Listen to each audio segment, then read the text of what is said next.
$600,000 disappeared from my retirement account overnight. The bank said, I authorized it. I didn't. When I traced the digital fingerprints, they led straight to my own living room. To my son's wife. To the woman who'd cried at my wife Susan's funeral 2 years ago. But here's what keeps me awake at night. Susan's car accident? The brakes didn't fail on their own. I have the footage to prove it. Thank you for being here. If this opening shook you, drop a comment. Would you ever suspect the person sleeping under your own roof? Watch what happened when I checked my security system, and what I discovered changed everything. Quick note. This is fictional storytelling, exploring meaningful themes about cybercrime and betrayal. Any resemblance to real people is coincidental. My name is Harold Mitchell. I'm 68 years old. For 30 years, I was the director of cybersecurity at Meridian Defense Systems in Denver, Colorado. I spent 3 decades building firewalls, hunting hackers, and protecting classified networks from the most sophisticated threats on the planet. I retired 4 years ago, thinking the hardest battles of my life were behind me. I was wrong. The night everything changed started like any other January evening in Cherry Creek. Snow falling soft against the windows. The house quiet, except for the furnace humming in the basement. Susan's old grandfather clock ticking in the hallway. The one she'd inherited from her mother. I kept it running, even though she'd been gone 2 years. 2 years, 4 months, and 17 days. The sound of it filled the silence she'd left behind. I went to bed at 10:30. Checked the locks the way Susan always insisted. Front door, back door, garage entry, windows on the first floor. 30 years of security work had made me methodical about these things, even at home. Maybe especially at home. The alert came at 3:07 in the morning. My phone buzzed on the nightstand. That specific vibration pattern I'd programmed for my home security system. Not a break-in alert, something more subtle. An internal network access notification. Someone had logged into my personal laptop downstairs in my basement office. I lay still for a moment, my heart picking up speed. Nobody should be accessing that laptop at 3 in the morning. Nobody should be in my house at all. I lived alone. Had since Susan died. Ethan, my son, had his own apartment across town with his wife Sophia. They had their own keys for emergencies, but they'd never used them at 3 in the morning. I reached for my phone slowly, carefully. Opened the security app I'd built myself. 4 cameras covered my home. Front door, back door, garage, and basement office. The basement feed loaded first. And there she was. A figure sat at my desk, illuminated by the blue glow of my laptop screen. Slim build. Dark hair pulled back. Moving with absolute confidence, fingers flying across the keyboard like she'd done this 100 times before. She knew exactly where everything was. No flashlight. No hesitation. She navigated my basement, in perfect darkness. Before sitting down, I recognized her immediately. The way she tilted her head slightly to the left when concentrating. The silver bracelet catching the screen light, the one Ethan had given her for their anniversary. Sophia, my daughter-in-law, the woman who brought me homemade soup when I was sick. The woman who called me Dad and kissed my cheek at holidays. She was in my house at 3 in the morning, on my laptop, and she had no idea I was watching. My hands went cold. Not from fear, from something worse. Recognition. 30 years in cybersecurity had taught me exactly what unauthorized access looks like. And right now, I was watching it happen in my own home, by someone I'd trusted completely. I watched for 11 minutes. 11 minutes of Sophia working with the precision of someone trained. Not the casual browsing of a person who couldn't sleep. This was operational, purposeful, professional. Then she stood, closed the laptop exactly as she'd found it, and walked upstairs. I heard her footsteps pass my bedroom door. Soft, deliberate. The front door opened and closed with barely a sound. A car engine started in the driveway and pulled away. I didn't sleep. I lay there until dawn turned the sky from black to gray. my mind running through every possibility, every explanation that wasn't the obvious one. Maybe she forgot something here. Maybe Ethan sent her. Maybe there was a reasonable explanation. But 30 years of catching hackers had taught me something. When the evidence points in one direction, the only people who look away are the ones who don't want to see. At 6:45, I made coffee. At 7:15, I opened my banking app, and the world I'd built, the life Susan and I had spent 40 years constructing, came apart in a single line of text. Transfer authorized. $600,000. Processed at 3:22 a.m. My retirement fund. Every penny Susan and I had saved over 4 decades. Gone. Transferred to an account I'd never seen, authorized by credentials only I should have had. The coffee went cold in my hands. The kitchen felt enormous and empty around me. Someone had stolen my identity. Not my wallet. Not a credit card number. Me. My digital self. My entire financial existence. And the last person I'd seen on my system was the woman my son called his wife. I set down the coffee cup with deliberate care. The cup Susan had given me on our 30th anniversary. The one that said, "World's most secure husband," as a joke about my career. I looked at it for a long moment. Then I went downstairs to my basement. My war room. The place where I'd spent 30 years hunting the most dangerous hackers on Earth. I sat at my desk, turned on my monitors, and did what I'd always done. I went hunting. But this time, the threat wasn't overseas. It was sleeping in my son's bed. My basement looked different that morning. Not physically. The same 3 monitors, the same server rack humming in the corner. The same whiteboard Susan had bought me when I started consulting from home, but the space felt charged now. Purposeful, like stepping back into a command center after years of civilian life. I cracked my knuckles the way I used to before a long investigation. 30 years of muscle memory taking over. First rule of incident response. Establish the scope of compromise. How deep did they get? How long have they been inside? What else did they take? I started with the network logs. Every device that connects to my home router leaves a fingerprint. Timestamps. MAC addresses. Data packets. Connection duration. Most people never look at these logs. Most people aren't former cybersecurity directors who built their home network like a classified facility. The transaction that emptied my retirement fund originated from my own IP address. Internal. Someone sitting at my laptop, using my network, accessing my accounts with my credentials. That much I already knew from watching the camera feed. But when I dug deeper into the router's historical logs, my stomach dropped. This wasn't the first time. 17 separate unauthorized sessions over the past 8 months. Each one between 2 and 4 in the morning. Each one lasting between 8 and 14 minutes. Each one accessing my laptop from inside my network. 17 times, someone had been in my house while I slept. 17 nights I'd had no idea. 8 months. I scrolled back through the timestamps, matching them against my calendar. The first unauthorized access was May 14th. I remembered that date. Sophia had started coming over more frequently that spring, bringing dinner twice a week instead of once, helping me organize the garage, offering to update my laptop because it was running slow. Because she'd installed something on it. I pulled up my laptop's system processes, running a deep scan I hadn't performed in months. There it was, buried under 3 layers of legitimate-looking software. A remote access Trojan, military grade, the kind of tool I'd spent my career defending against. It had been logging every keystroke for 8 months. Every password I typed. Every account I accessed. Every email I sent. She'd been watching me through my own machine like looking through a window. My banking credentials.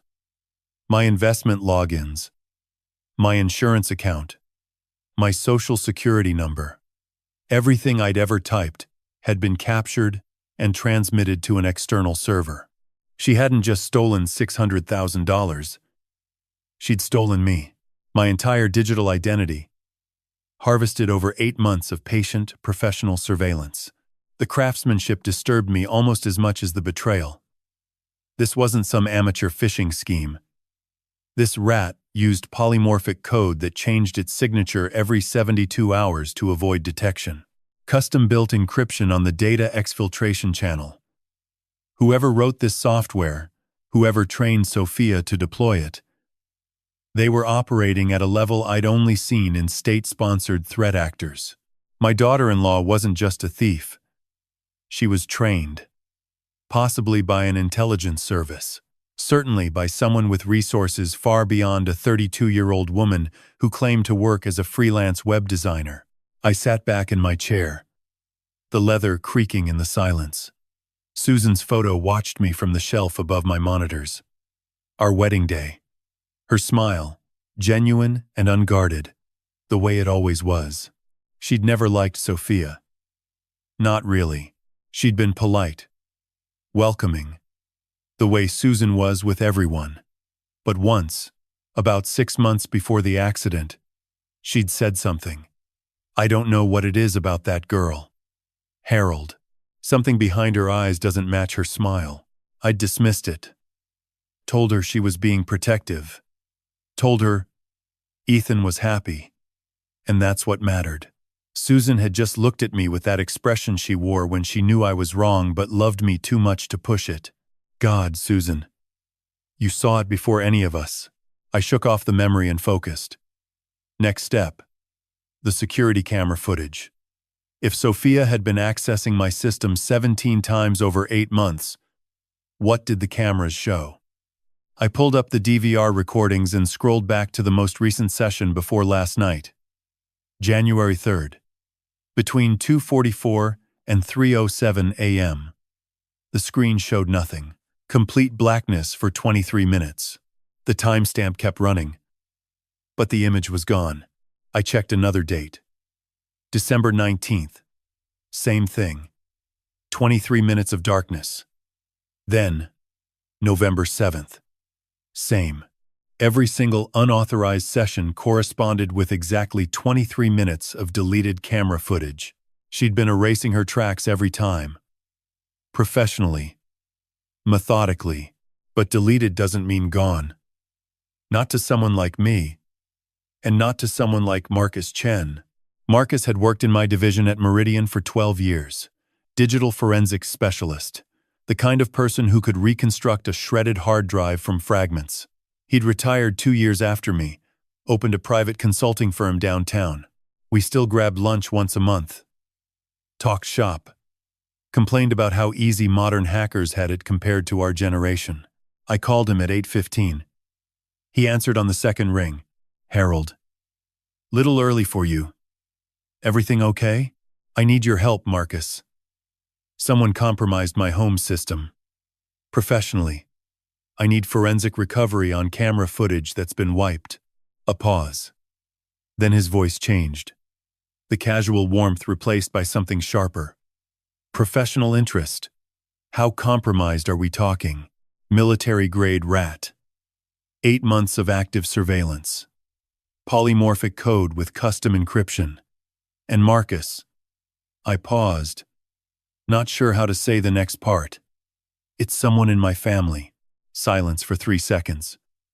Then bring me the DVR. And Harold, don't touch anything else on that laptop. If this is what you're describing, we need to preserve the chain of evidence. 30 minutes later, I was driving through Denver with my DVR unit wrapped carefully on the passenger seat. The January sun sat low over the mountains, casting long shadows across the snow-covered streets. I passed the intersection where Susan's accident had happened. I passed it every time I drove downtown. Usually, I looked away.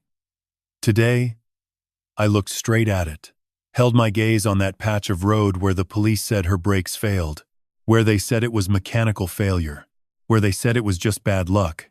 Bad luck. 8 months of professional surveillance in my home. A trained operative sleeping in my son's bed. And my wife dying in a brake failure 2 years ago. Coincidence. That's what I wanted to believe. That's what any sane person would believe. But 30 years of hunting threats had taught me something else. In my world, coincidences are just connections you haven't traced yet. Marcus was waiting at his lab when I arrived. He took the DVR without a word, his face already shifting into that focused expression I'd seen 1,000 times in our old office. He plugged it in, ran initial diagnostics, started pulling at the digital threads. 3 hours later, he called me back to his screen. His face was grim. I recovered the footage, he said. All 17 sessions. But Harold, this deletion method, it's not something you learn from YouTube tutorials. He pointed at lines of code scrolling across his monitor. See this? Custom wipe algorithm. Zero fill overwrite with randomized pattern injection. Designed to be unrecoverable by standard forensic tools. But you recovered it, because I'm not standard, he said without smiling. But Harold, whoever trained your daughter-in-law, they're operating at a level that concerns me. This is the kind of tradecraft I saw when we consulted with the NSA. Not civilian, not criminal. This is trained operational security. He turned the monitor toward me. And there's something else you need to see. Marcus pulled up a video file and hit play. The timestamp read January 15th, 2:44 a.m. 3 nights ago. My basement appeared in infrared. Empty. And still. The server rack lights blinking green in the corner. My chair pushed neatly under the desk the way I always left it. At 2:46. Movement. The basement door opened. No light from the hallway above. Just a shape descending the stairs with fluid confidence. No flashlight. No phone screen. She navigated 14 steps in complete darkness without touching the railing. Sophia reached my desk in 4 seconds. Pulled the chair out. Sat down, opened the laptop. Her fingers moved immediately. No pause to orient herself. No searching for keys. The screen illuminated her face in cold blue light. Calm. Focused.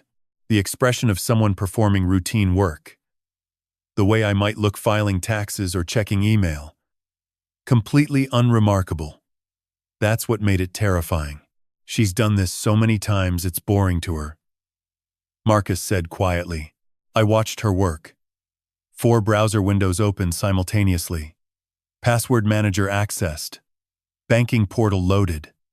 The transfer interface appeared, and she filled in details from memory. No notes. No cheat sheet. She'd memorized my account numbers, routing numbers, security questions. 8 months of keystroke logging had given her everything. At 2:51, the transfer executed. $600,000 moved in a single click. Sophia didn't react. No smile. No visible satisfaction. She simply moved to the next task. Another window. Another account. More transfers I hadn't yet discovered. Then at 3:02, she stopped typing. Tilted her head slightly. Listening. I felt my chest tighten watching it, knowing she'd heard something, maybe the house settling, maybe my phone buzzing with the alert she didn't know I'd programmed. After 10 seconds, she resumed. Finished her work. Closed every window. Cleared the browser history. Then opened a separate application, something I didn't recognize, and executed a command. That's the wipe, Marcus said. Watch. On a second monitor, Marcus showed me the camera system's backend. At 3:03, a remote command accessed the DVR and initiated the deletion protocol. 23 minutes of footage, surgically removed. The algorithm overwrote the data 3 times in under 60 seconds. She wiped the cameras from my own laptop, I said. Marcus nodded. Used your machine's administrator access to reach the DVR remotely. One device compromised means everything connected to it is compromised. She turned your security system into her alibi. I stared at the frozen frame. Sophia's face caught mid-turn as she stood from the desk. In infrared, her features looked alien. Hollow. Like looking at a mask rather than a person. But that wasn't what Marcus wanted to show me.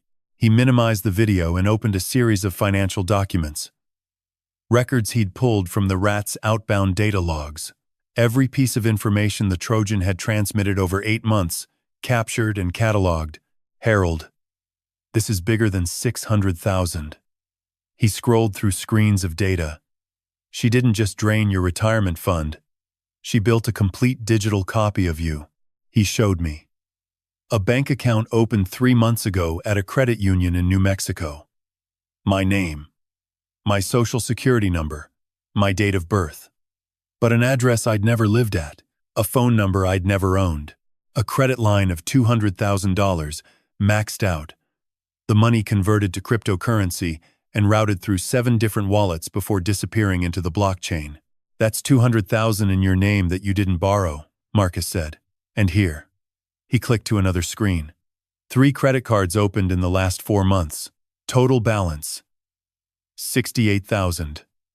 Another screen. A home equity line of credit application, filed last week. Against your house, $350,000. The numbers blurred together. $600,000 from retirement, $200,000 in fraudulent loans, $68,000 in credit cards, $350,000 pending against my home, the home Susan and I had paid off 15 years ago, the home where we'd raised Ethan, where she'd tended her garden every spring. Total confirmed exposure, Marcus said, his voice careful. $868,000.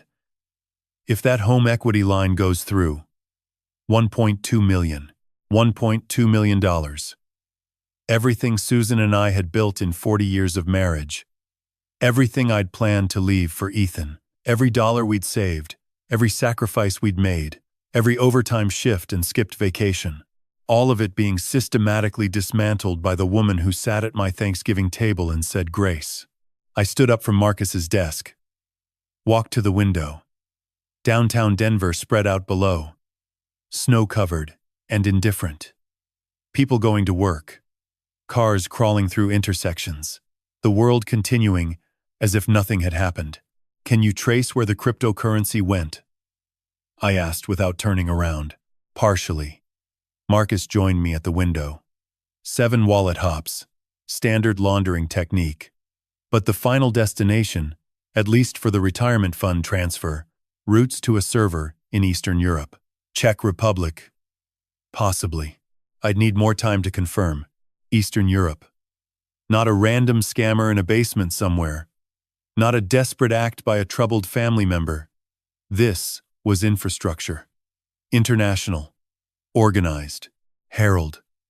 Marcus's voice dropped. There's one more thing. The RAT. On your laptop. I've seen this specific variant before. Not in civilian cases. I saw it 3 years ago when Meridian consulted on a case for the FBI Cyber Division. It was being used by a criminal network based in Prague. Identity theft, targeting high-net-worth retirees. They called the operation something. He paused, pulling up old files on his phone. Digital ghost. The words hung in the air between us. Your daughter-in-law isn't working alone, Marcus said. She's not even the architect. She's an operative. Someone built that RAT for her. Someone trained her to deploy it. Someone is receiving that money on the other end. And Harold, he looked at me directly. Whoever they are, they've done this before. Probably many times. I turned from the window. My reflection stared back at me in the glass. An old man in a flannel shirt. Gray hair. Reading glasses, pushed up on his forehead. Not the image of someone who hunts international cybercriminals, but appearances deceive. Sophia had taught me that much. I need copies of everything, I said. Every log, every trace, every recovered file. Burn it to a drive. Already done. Marcus handed me a USB.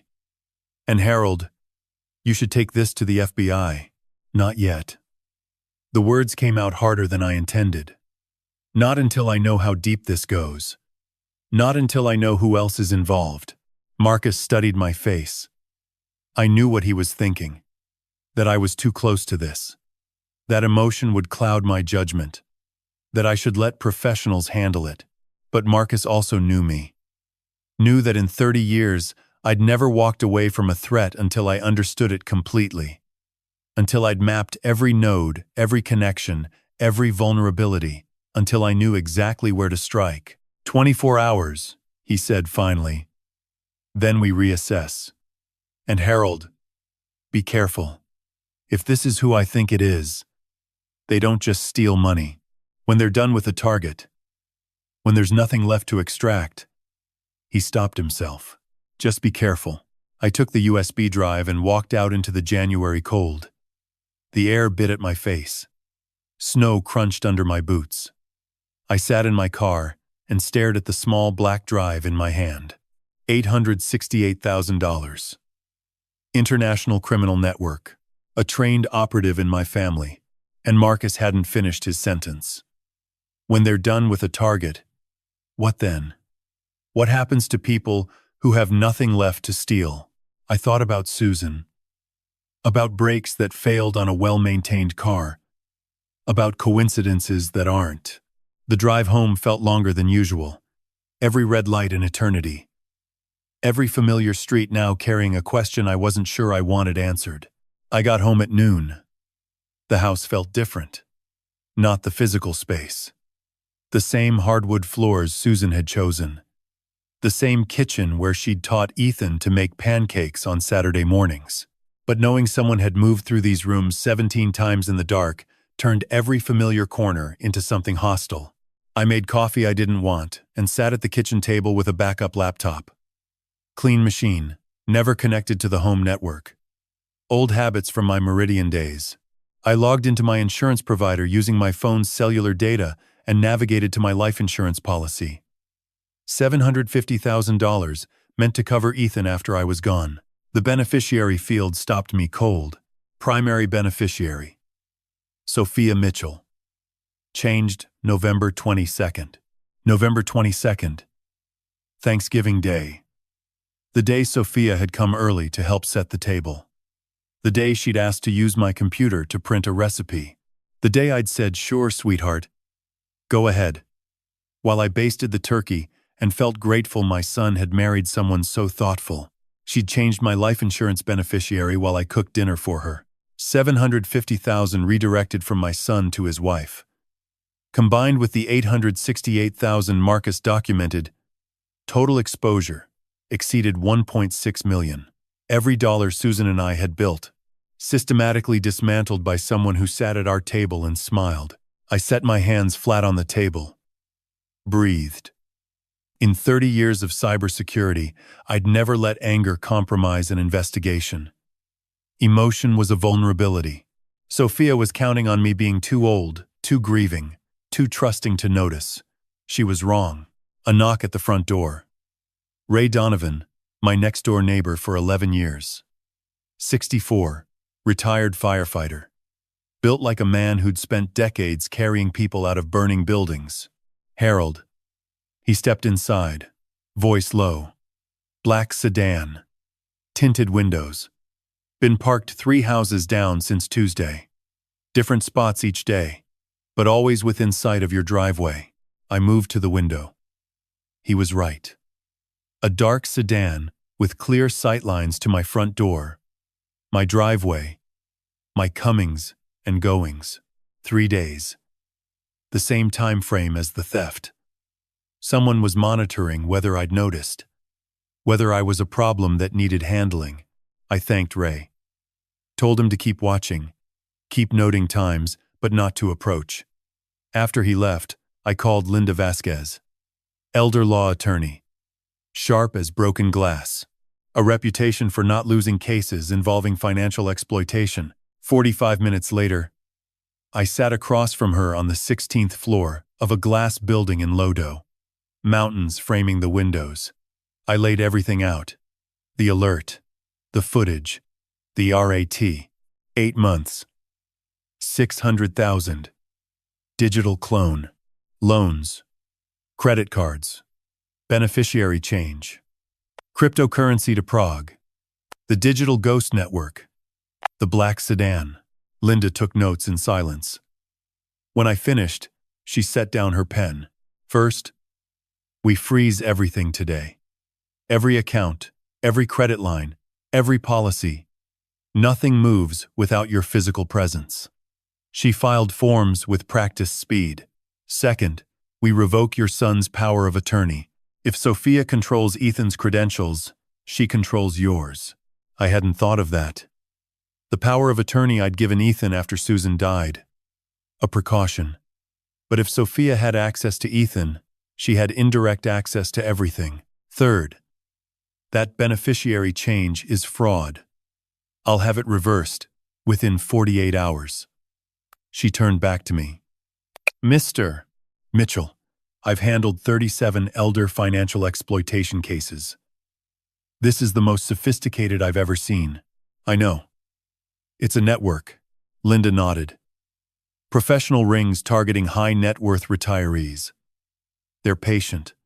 They build trust, manufacture intimacy, and when they've extracted everything of value, she met my eyes.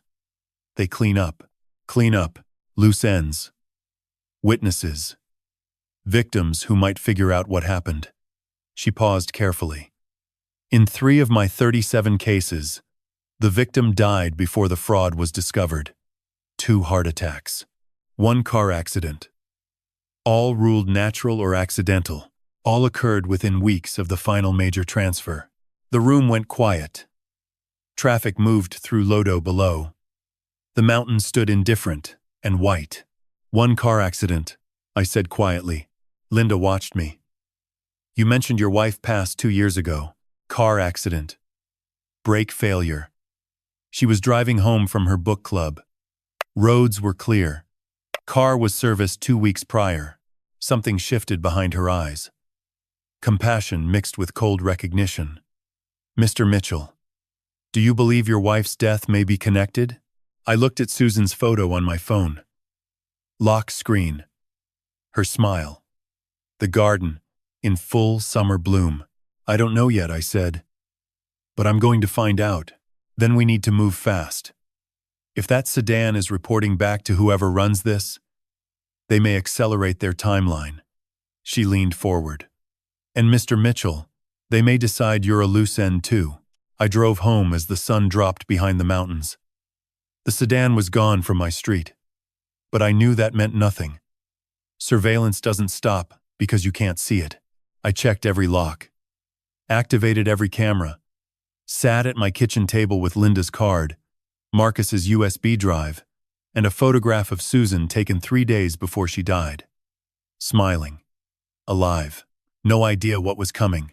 If these people killed her, if Sophia had anything to do with the brakes on Susan's car, then this wasn't about money anymore. This was about murder. And I would find the truth if it took everything I had left. The next morning, I did something I hadn't done in 4 years. I went back to war. My basement had always been more than a home office. During my years at Meridian, I'd built it into a mirror of my work environment. 3 monitors, a dedicated server, network analysis tools that most civilians wouldn't recognize. Susan used to joke that I'd built a submarine command center under our kitchen. She wasn't entirely wrong. I spent 6 hours constructing the honeypot. In cybersecurity, a honeypot is a trap, a fake system designed to look real, designed to attract attackers, designed to let them think they're winning while you watch every move they make. I built a phantom financial profile, fake accounts that appeared to contain another $400,000, investment portfolios that existed only on screens, digital breadcrumbs leading to virtual vaults filled with nothing.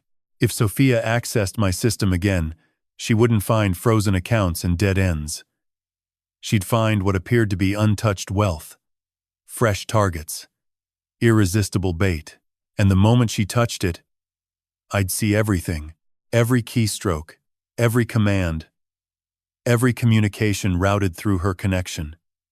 She'd think she was stealing. She'd actually be confessing. By late afternoon, the honeypot was armed. Every fake account wired with tripwires and tracking protocols. I tested it twice, then a 3rd time. Satisfied, I showered, changed clothes, and prepared for the hardest part. Pretending. Ethan had called that morning. Casual, cheerful. Hey, Dad, Sophia wants to bring dinner tonight. That new Thai place you liked? 7 work? 7 works, I'd said. My voice steady, normal. The voice of a father who doesn't know his daughter-in-law is robbing him blind. They arrived at 6:55. Sophia walked in carrying bags of food, her smile warm and practiced. She kissed my cheek the way she always did. The silver bracelet Ethan gave her clinked against my shoulder. "How are you feeling, Dad?" She used that word deliberately. Dad claimed intimacy, manufactured closeness. "You look tired. Are you sleeping okay?" I smiled back. "Fine, sweetheart. Just the usual old man insomnia." We sat at Susan's dining table, the one she'd found at an antique shop in Boulder. Sophia served the food, asked about my week, laughed at Ethan's jokes. She was flawless. Every gesture calibrated to project warmth, concern, devotion. 3 years of this performance. 3 years of sitting across from me, while her software harvested my life in the background. I watched her hands as she reached for the spring rolls. Steady, relaxed, the hands of someone completely confident in their cover. No tremor of guilt, no flicker of awareness that anything had changed. She didn't know about Marcus, didn't know about Linda, didn't know about the frozen accounts. And she certainly didn't know about the honeypot waiting for her in my basement, like a steel trap buried under fresh snow. After dinner, Ethan helped me wash dishes while Sophia excused herself to use the bathroom. I tracked her on my phone's security app. She went to the bathroom, stayed 90 seconds, came back. Nothing unusual. Not tonight. She was patient, disciplined. She wouldn't act with Ethan present. They left at 9:30. Sophia hugged me at the door. "Get some rest, Dad. You really do look tired." I locked the door behind them and went straight to the basement. Checked the honeypot logs. Nothing yet. She hadn't taken the bait tonight. But she would. The frozen accounts would force her hand. When she tried to access my retirement fund and found it locked. When the credit applications bounced. When the cryptocurrency channels went dead. She'd need to find new money, and my honeypot would be sitting there, glowing like an open safe. It took 2 days.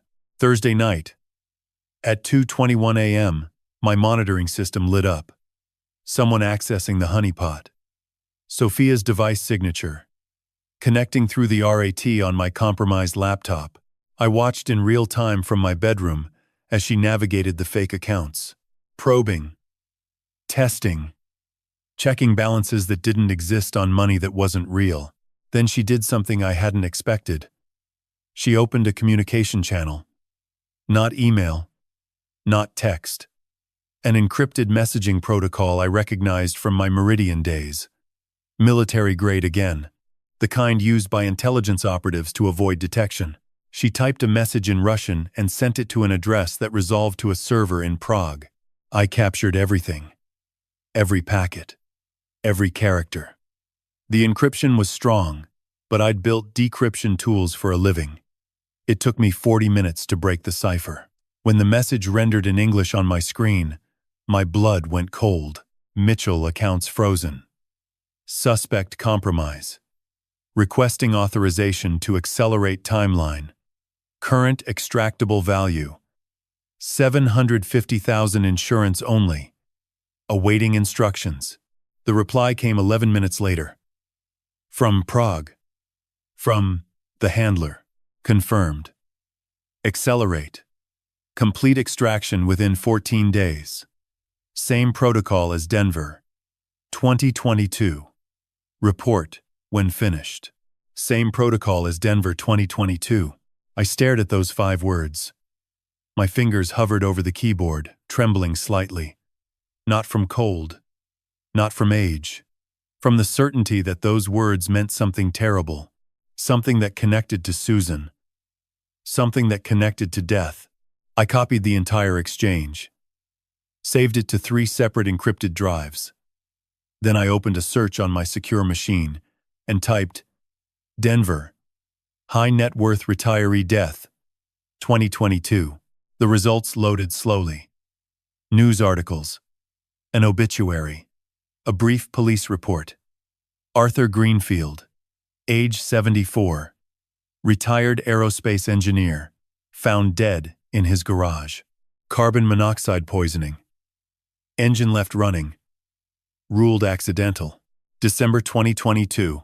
His estate, valued at $890,000, had been largely emptied in the months prior to his death through what his family later called unauthorized transactions. Unauthorized transactions. The same words the bank had used for my $600,000. I searched further. Tampa, Florida, 2021. Margaret Holloway, age 70. Retired surgeon. Fell downstairs. Broken neck. Ruled accidental. $340,000 missing from accounts. Same protocol. 2 people dead. 2 accidents that weren't accidents. 2 retirements emptied before the bodies cooled. And now, a message from Prague, saying to use the same protocol on me. I sat in the blue glow of my monitors, the house silent around me, and understood with absolute clarity what I was dealing with. This wasn't just theft. This was a machine, a system designed to extract wealth and eliminate witnesses. Sophia wasn't just a thief or even just a hacker. She was a killer. And she'd been living in my family for 3 years. The last piece clicked into place with a sound I could almost hear. Susan. Brake failure. 2 years ago. 6 months after Sophia entered our lives. Same protocol. I didn't sleep that night. Couldn't. Every time I closed my eyes, I saw Susan's car. The intersection on 6th Avenue. The police officer standing on my porch at 11:43 p.m., hat in hand, saying the words that split my life into before and after. There's been an accident, Mr. Mitchell. Your wife. Brake failure, they'd said. Mechanical. These things happen with older vehicles. Bad luck. Susan drove a 2018 Honda Accord. 3 years old at the time. 32,000 miles. Serviced at Hendricks Auto on South Broadway every 6 months. Without exception, because Susan was meticulous about maintenance. The way she was meticulous about everything, I'd accepted it. Brake failure. Bad luck. What else could it be? Who questions an accident report when they're drowning in grief? When every morning is an exercise in remembering how to breathe without the person who made breathing worthwhile. But now, sitting in my basement at 4 in the morning with the decoded message glowing on my screen, I didn't see bad luck anymore. I saw protocol. I saw a pattern designed to look like randomness. I saw a machine that had been operating for years, leaving bodies behind like receipts. I spent the next 6 hours building a timeline. Every piece of information I could find. News, archives, public court records, obituaries, social media profiles of the deceased. I worked the way I had at Meridian. Methodical. Patient. Following connections like threads through a maze. Arthur Greenfield. Denver. December 2022. Retired aerospace engineer. Found dead in his garage with engine running. $890,000 stolen in the months before his death. His daughter later filed a civil suit claiming financial exploitation but settled out of court. No criminal charges. Case closed. Margaret Holloway. Tampa. August 2021. Retired surgeon. Fell downstairs at home, broken neck, $340,000 missing. Her son suspected foul play but police ruled accidental. No further investigation. Then I found a third. Robert Tanaka. Phoenix. March 2020. Retired bank executive. Heart attack at 71. $620,000. Withdrawn over 9 months prior. Family noticed irregularities only after his death. No suspects identified. 3 deaths. 3 emptied accounts. 3 different states. All ruled accidental or natural. All connected by a pattern invisible, unless you knew what to look for. Large withdrawals over months. Professional digital access. Death shortly after the money ran out. Clean exits. And Sophia had been with Ethan for 3 years. Married for 3. But they'd met 4 years ago at a tech networking event in Denver. 4 years. Susan died 2 years ago, which meant Sophia entered our lives a full year before Susan's accident. A year of building trust. A year of learning our routines, our finances, our vulnerabilities. A year of preparation before executing the protocol. I pulled up my old email archives. Searched for Sophia's name in the months before Susan's death. There it was. A chain of messages between Susan and me from that spring. March 15th. Susan wrote, "Sophia stopped by today while you were at your consultation. Brought me tulips. We had coffee for 2 hours. She's so sweet, Harold. I'm glad Ethan found her." April 2nd. Susan again. Had lunch with Sophia downtown. She asked about our finances. Said she wanted to learn about retirement planning for her and Ethan. I pointed her toward our advisor. Hope that's okay. April 28th. Susan. Sophia offered to drive me to my book club tomorrow. Said she passes right by Cherry Creek on her way home from a client meeting. So thoughtful. May 12th. The last one. Susan. Sophia picked up my car from Hendrick's Auto today. Said she was driving past anyway and wanted to save me the trip. Isn't that lovely? I read that last email 3 times. Sophia picked up my car from Hendrick's Auto. 2 weeks before the brakes failed. 2 weeks before Susan died on 6th Avenue. Sophia had access to the car. Access and opportunity, and a protocol that called for elimination once the money was secured. My hands were shaking. Not from age. From rage. From the image of Sophia smiling as she handed Susan her keys. "Here you go, Susan. All taken care of." From Susan thanking her. From Susan having no idea she was being measured for a coffin by the woman who'd brought her tulips. I stood up from my desk. Walked upstairs to the living room. Susan's bookshelf. Her gardening books. Her mystery novels. Her collection of poetry. The framed photo on top. Our anniversary trip to Asheville. Her head on my shoulder. Both of us laughing at something I couldn't remember anymore. I picked up the frame. Held it against my chest like holding a person. "You knew," I whispered. "You told me something was off about her. You saw it." Susan had tried to warn me. That comment over dinner one night, 6 months before she died. I don't know what it is, Harold. Something behind her eyes doesn't match her smile. I'd brushed it off. Told her she was imagining things. Told her to be welcoming because Ethan was happy. Ethan was happy. And Susan was dead. And I'd spent 2 years blaming bad luck when the killer was sitting at my table every Thanksgiving, kissing my cheek, calling me Dad. I set the photo back on the shelf. Gently. The way you handle something precious. Something irreplaceable. Then, I went back to the basement. I needed proof. Not suspicion. Not pattern. Not coincidence. I needed hard evidence that Sophia had tampered with Susan's brakes. Evidence that would hold up in a federal courtroom. Evidence that would put her away, not just for fraud, but for murder. I picked up my phone and scrolled through contacts until I found a name I hadn't called in 2 years. Detective Frank Reeves. Denver Police Department. Homicide Division. We'd worked together on a corporate espionage case 8 years ago when a Meridian employee was found dead under suspicious circumstances. Frank was thorough. Honest. The kind of cop who didn't close cases because they were convenient. "Frank, it's Harold Mitchell." "Harold." A pause. "Long time. How are you holding up? I need your help with something." Susan's accident 2 years ago. The brake failure. "I need you to pull the case file and look at it again." Silence on the line. Then, carefully. "Harold, that case was closed. Mechanical failure. There was nothing suspicious in the report. I know what the report says. But I have new information. Frank, please. Just look at it. And check one thing for me. The garage that serviced her car before the accident. Hendricks Auto on South Broadway. Check if their maintenance records for Susan's vehicle are still in the system. Another pause. Why wouldn't they be? Because someone may have deleted them. Frank was quiet for a long moment.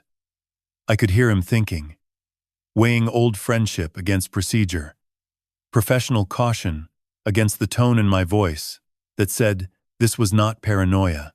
Give me 24 hours, he said finally. And Harold, if there's something here, we do this by the book. By the book. I agreed. But in my mind, I was already past the book. Past procedure. Past patience. The woman who killed my wife was sleeping in my son's bed tonight.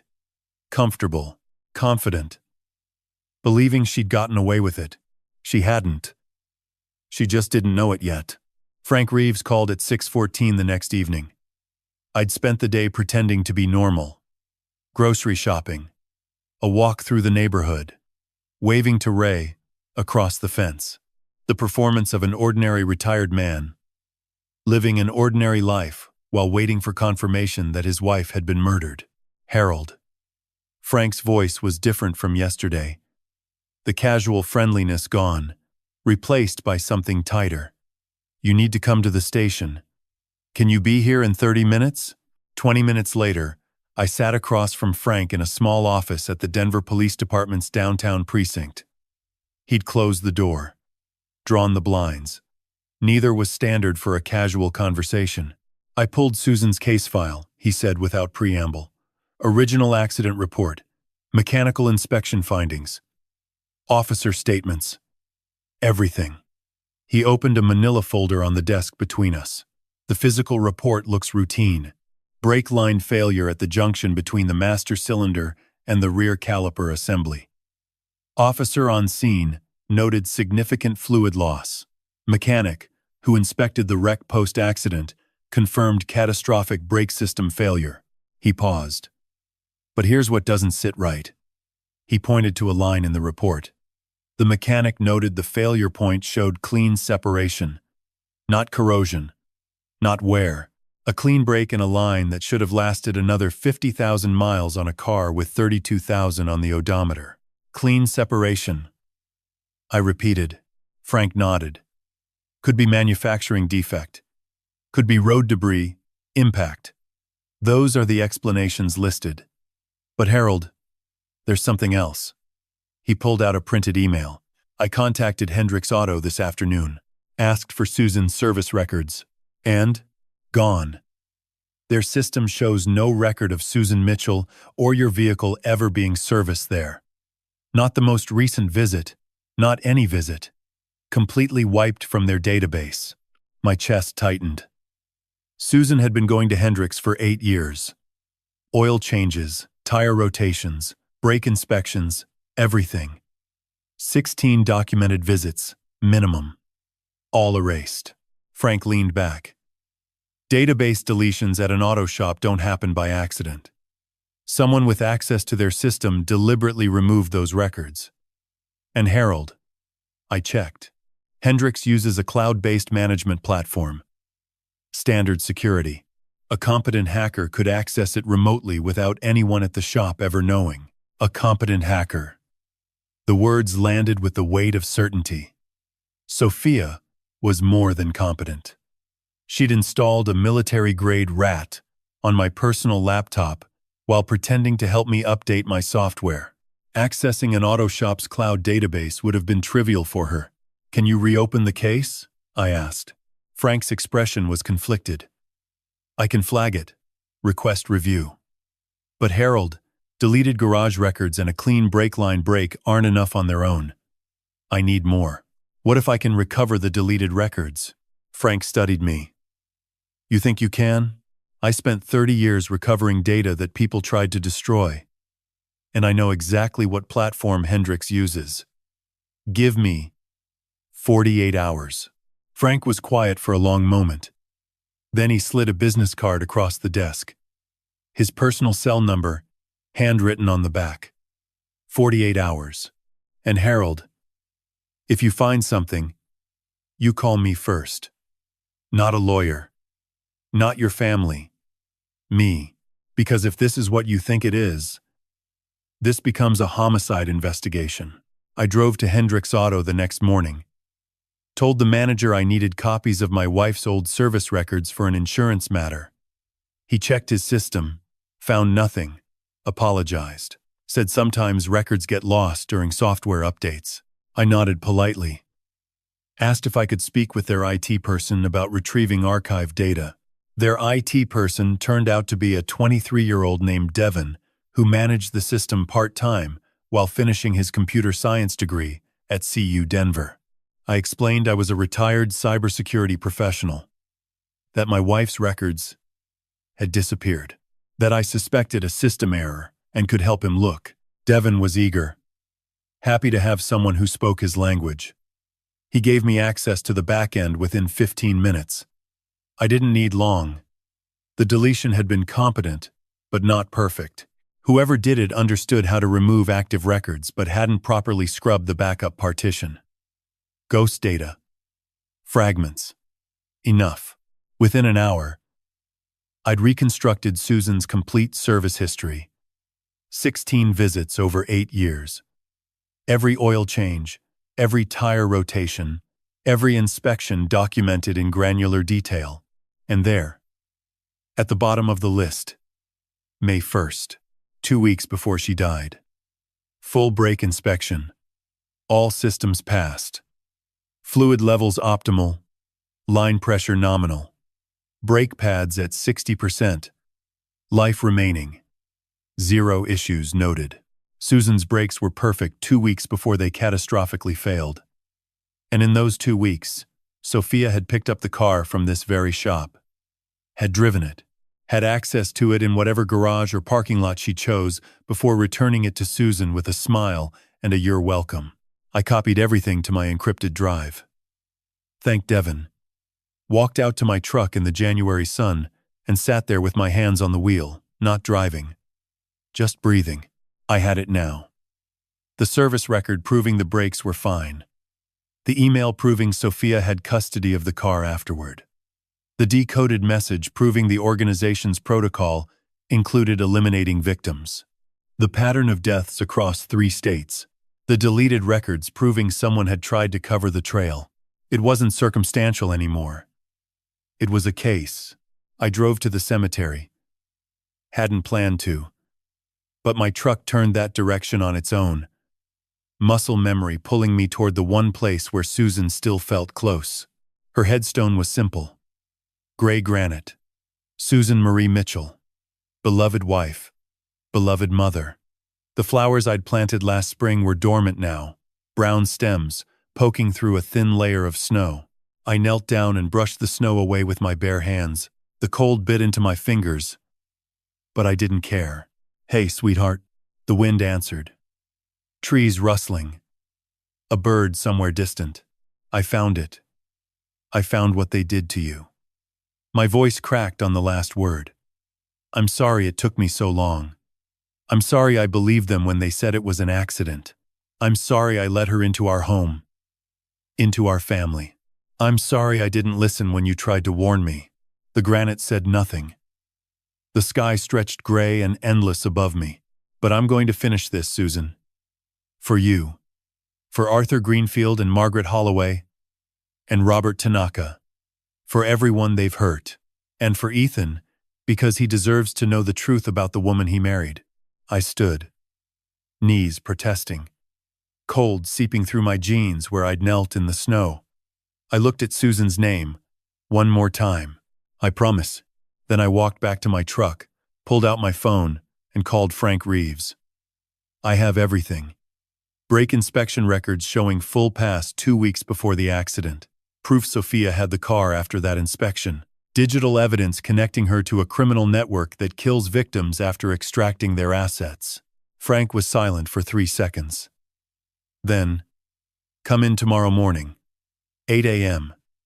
And Harold, bring your lawyer. I hung up and started the engine. Tomorrow I'd bring the evidence to Frank. But tonight, I had one more thing to do. Something harder than hunting hackers or recovering deleted files or confronting the truth about Susan's death. Tonight, I had to decide what to tell my son, because Ethan was going to learn that the woman he loved had killed his mother, and no amount of evidence or preparation could make that conversation anything less than devastating. I never got the chance to choose the right moment. Ethan chose it for me. 2 nights after my visit to Susan's grave, I was sitting at the kitchen table past midnight going over documents for my meeting with Frank. The house was locked, cameras active, honeypot running in the basement. I'd been debating all day how to tell my son the truth. At 1:53 a.m., headlights swept across my front window. A car door slammed. Footsteps on the porch. Fast. Desperate. Dodd, open up. It's me. Ethan stood on my porch in sweatpants and a t-shirt despite the January cold. No coat. No shoes. Just socks on frozen concrete. His face was white. His eyes wild. He was holding something in his right hand. A small burgundy booklet. A passport. I pulled him inside. Locked the door. Wrapped a blanket around his shoulders and sat him at the kitchen table. He clutched that passport like it might explode if he let go. Tell me. From the beginning. We were packing. His voice shuddered. Sophia said she wanted to visit her sister in Portland. Asked me to grab her travel bag. The one she never lets me touch. There's a false bottom. The lining was loose and I pulled it back and he held up the passport. The photo was Sophia. Same face. Same sharp cheekbones. But the name wasn't Sophia Mitchell. Natasha Voronova. Russian passport. Issued in Moscow. There was more, he said. A USB drive. A phone I've never seen. $30,000 in $100 bills wrapped in rubber bands. He pulled a plastic bag from his pocket. The USB and phone inside. He'd had the presence of mind to preserve evidence. I confronted her. His words came fast. She changed, Dad. Like flipping a switch. Her whole face went different. Cold. Hard. Like looking at a stranger, wearing my wife's skin. She said I was paranoid. Said if I didn't drop it, she'd leave and take everything. Then she smiled this smile I've never seen and said, "You don't want to make me your enemy, Ethan. Did she follow you here?" "I don't know. I just grabbed the stuff and ran." She texted. He showed me the screen. "Where are you?" "Come home. Now." Ethan looked at me with eyes that begged for an explanation that didn't exist. "Dad, who did I marry?" I looked at my son. 34 years old. The boy who'd built Lego spaceships on this kitchen floor. The man who'd called me crying when Susan died. He deserved the truth. All of it. Even the parts that would break him. "Ethan." I gripped his forearm. "What I'm about to tell you is the hardest thing you've ever heard.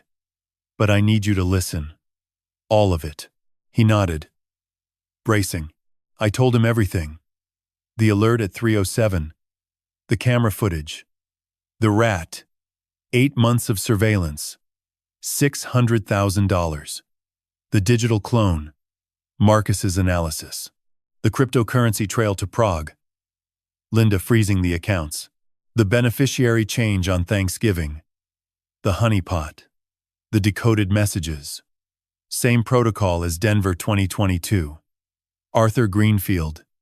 Dead in his garage. Margaret Holloway at the bottom of her stairs. The pattern. The machine. With each revelation, his face transformed. Confusion became disbelief. Disbelief became horror. Horror became something harder. Then the hardest words I've ever spoken. "Ethan, your mother's accident." The brakes didn't fail on their own. His whole body went still. Like a man turned to stone. Sophia picked up Mom's car from the garage 2 weeks before the accident. Service records show the brakes were perfect. Someone tampered with them afterward. Someone following the same protocol that killed Arthur Greenfield and Margaret Holloway. She killed Mom? The question hung between us like a blade. I believe so. And I have the evidence to prove it. Ethan gripped the sink, his back to me, shoulders heaving. A sound came from him. low, guttural, the sound of a man breaking open from the inside. I went to him, put my arms around my son the way I had when he was 5, and fell off his bike, when he was 12, when his mother died. I held him while he shook apart in a kitchen that had once been full of Susan's laughter. When he finally pulled back, his face was wet, but his eyes were clear. Hard. Decided. What do? We go to the FBI. Tomorrow. Together. He nodded. And then we end this. Every single one of them. He wiped his face. Looked at the passport. Natasha Voronova. The name of the stranger he'd married. The name of his mother's killer. I'll testify, he said quietly. Whatever they need. I know you will. Can I sleep here tonight? In my old room. I can't go back there. Stay as long as you need, son. He climbed the stairs slowly. Like a man carrying something impossibly heavy. I listened to his footsteps. The creak of his old bedroom door. Then silence. I sat back at the kitchen table. The passport. The USB. The phone. Everything Ethan brought. Everything I'd gathered over 9 days. Enough to destroy a criminal network. Enough to get justice for Susan. My phone buzzed. Another text from Sophia to Ethan's number. I know where you are. We need to talk. Don't make this difficult. She was getting nervous. Nervous people make mistakes. But nervous people connected to international criminal networks also do dangerous things. Tomorrow, we'd go to the FBI. Tonight, I double-checked every lock and sat in the darkness with my son sleeping above me, guarding what was left of my family. Neither of us slept much. I heard Ethan moving around upstairs at 5. Then the shower running. By 6:30, we were both at the kitchen table with coffee. He looked hollowed out. Dark circles under his eyes. But steady. Present. Ready. I'd called Linda Vasquez at 7. She met us in the FBI building's parking garage at 8:45. Her leather portfolio tucked under one arm, and that sharp look in her eyes that said she was ready for a fight. The FBI Denver field office sat on a commercial street in Centennial that could have been any office park in America. Glass and steel. Manicured landscaping. Nothing about it announced what happened inside. We passed through metal detectors, surrendered our phones, signed visitor logs, clipped badges to our jackets. The normalcy of the security process felt absurd given what we were carrying. Agent Victoria Shaw met us on the 4th floor. Mid-40s. Gray blazer over a white blouse. Eyes that moved across our faces with the quick assessment of someone trained to read people the way I read code. She shook each of our hands with firm precision. Mr. Mitchell. Mr. Mitchell. She acknowledged us both. Miss Vasquez. Please. Follow me. The conference room she led us to had no windows. A long table. A screen covering one wall. 2 other agents already seated. One with a laptop. One with a stack of files. Shaw sat across from us and folded her hands. Before you begin, Mr. Mitchell, I need to tell you something. We know who Natasha Voronova is. The room went quiet. I felt Ethan stiffen beside me. Shaw clicked a remote. The screen behind her illuminated. Sophia's face appeared. 3 versions of it. 3 different IDs. 3 different names. Natasha Voronova. Katerina Belova. Zofia Chen. Your daughter-in-law has been on our radar for 14 months, Shaw said. She's part of an ongoing investigation we call Operation Digital Ghost. I stared at the screen. 14 months. They'd been watching while she emptied my accounts. While she sat at my table. While she accessed my system 17 times in the dark. Shaw must have read my expression. We didn't know she'd targeted you specifically until 3 weeks ago, when unusual financial activity flagged on your accounts. By then, you'd already begun your own investigation. She clicked again, the screen filled with a network diagram. Names, photos, lines connecting them. At the center, 2 faces. Sophia, or Natasha, and a man I'd never seen. Hard face, close-cropped gray hair, cold eyes that looked directly into the camera with zero expression. Viktor Petrov, Shaw said. Age 47. Former Russian military intelligence. Discharged in 2012. Relocated to Prague. He runs the operation. 7 confirmed operatives across 4 countries. They target high-net-worth retirees in the United States. Average extraction per victim, $940,000. She looked at me. You're victim number 5 that we've confirmed. Total documented damages across all targets exceed 4.7 million. Ethan's voice came out raw. And the deaths? Shaw paused. 2 confirmed. Arthur Greenfield, Denver, 2022. Margaret Holloway, Tampa, 2021. Both initially ruled accidental, both now reclassified as suspected homicides based on evidence gathered during this investigation. She looked at me directly. Mr. Mitchell, we received Detective Reeves's inquiry about your wife's case yesterday. We've already requested the file be transferred to our jurisdiction. If Susan Mitchell's death follows the same pattern, and our preliminary assessment suggests it does, we will pursue homicide charges. The words hit like a physical weight. Homicide charges for Susan. After 2 years of believing it was an accident, after 2 years of blaming bad luck and broken brakes and a universe that didn't care, Shaw turned to Ethan. Mr. Mitchell, I want to be clear about your status. Based on everything we've gathered, you are a victim in this case. Not a suspect, not a person of interest. You were manipulated by a professional operative who has done this at least 4 times before. We have no intention of pursuing charges against you. Ethan nodded, his jaw tight. Thank you. Shaw clicked to another screen.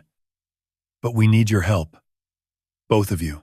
The screen showed my home network diagram, my honeypot, my monitoring system. She knew about all of it. Mr. Mitchell, your honeypot is the first real-time access point we've ever had to Petrov's network. Every other time, we've arrived after the fact. Cold trails, dead servers, victims who didn't realize what happened until months later. You're different. You caught them mid-operation. Your monitoring tools are still active. They're still communicating through channels you can see. She leaned forward. We need you to keep the honeypot running. And we need one more thing. I knew what was coming before she said it. We need them to make one final move. One clear, documented attempt at extraction that we can capture in real time with full FBI surveillance. Something that connects Natasha directly to Petrov's instructions. Something that gives us jurisdiction over the entire network. Not just one operative. How? I asked. Shaw pulled out a thin folder. You stage a medical emergency. A stroke or heart attack. Something that makes Natasha believe you're incapacitated, unable to manage your accounts.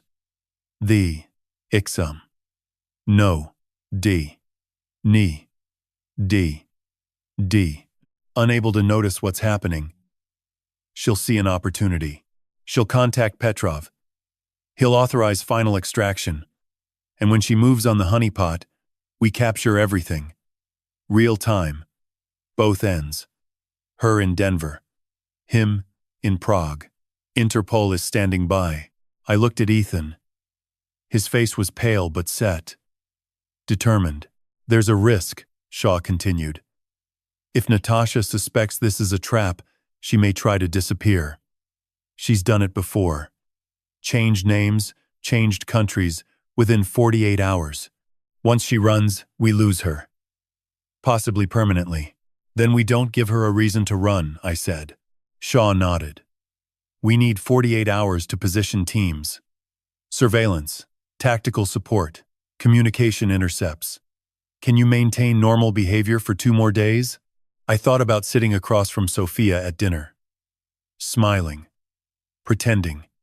2 more days of looking at the woman who killed Susan and saying nothing. Yes, I said. I can do that. Shaw stood. One last thing, Mr. Mitchell. When this goes down, when we make the arrest, your daughter-in-law will know that you orchestrated it. Your son will watch his wife taken away in handcuffs. I need you to understand what that moment will look like. I thought about Susan, about her smile in the morning light, about the garden she'd never tend again, about the grandchildren she'd never meet. I've been preparing for that moment since the night I watched her on my camera, I said. Let's end this. 48 hours. 2 days of pretending nothing had changed while everything had. Shaw's instructions were precise. Ethan would return to his apartment. Act normal. Don't confront Sophia. Don't avoid her. Don't change routine. The hardest assignment either of us had ever received. For Ethan, it meant sleeping next to the woman who killed his mother, eating breakfast across from her, kissing her goodbye when she left for her fake job at a fake office that was probably just a coffee shop where she monitored Harold's honeypot from her laptop. We sat in my driveway after leaving the FBI building. Ethan's hands gripped the steering wheel of his car. He hadn't started the engine. I don't know if I can do this, he said. You can. Dad, she killed Mom. And you want me to go home and act like everything's fine? Like I don't know? I put my hand on his shoulder. 2 days. 48 hours. Then it's over. If you tip her off, if she sees anything different in your face, she disappears. New name. New country. And she does this to someone else's family. Someone else's mother. Ethan closed his eyes. Breathed. When he opened them, something had settled. That same determination I'd seen last night. 48 hours. Then never again. I said. He started the engine. I watched him drive away toward the apartment where Natasha Voronova waited. My son, walking back into the lion's den, because the alternative was letting the lion escape. The next 2 days moved with agonizing slowness. Shaw's team coordinated in the background. I received updates through a secure phone they'd given me. A burner, encrypted, untraceable. Texts appeared throughout the day. Short. Clinical. Medical team briefed. Street Luke's emergency, floor 3. Dr. Patricia Hendricks. Cooperating. Surveillance positioned. 3 vehicles. 2 on your street. 1 at subject's apartment. Interpol Prague confirmed. Team on standby at Petrov's known residence. Wire device tested. Pickup radius 40 meters. Crystal clear. I memorized my role. Agent Shaw had walked me through it twice at the FBI office. The plan was simple in concept, brutal in execution. Tomorrow evening, Ethan would call Sophia from my house. Panicked. Dad collapsed. Ambulance coming. He's not responding. Classic stroke presentation. I'd be at Street Luke's by then. Admitted under Dr. Hendricks' supervision. Real hospital bed. Real IV. Real monitors showing falsified readings. To anyone walking in, I'd look like a man whose brain had betrayed him. Slurred speech. Confusion. Weakness. On the left side, Sophia would come to the hospital. She always did. The devoted daughter-in-law. She'd assess the situation, determine that I was incapacitated, and then, when visiting hours ended and the hospital went quiet, she'd go back to my house and access the system one final time. The honeypot, with its $400,000 glowing like an open vault, and the FBI would be watching every keystroke. On the second day, Shaw sent one final message. Execute tomorrow. 1800 hours. Confirm ready. I typed back. Ready. That evening, Ethan came for dinner. Alone. He'd told Sophia he needed to check on me. Routine. Normal. She hadn't questioned it, he said. But there was something watchful in her eyes. Something calculating. She knows something's different, Ethan said over reheated soup at my kitchen table.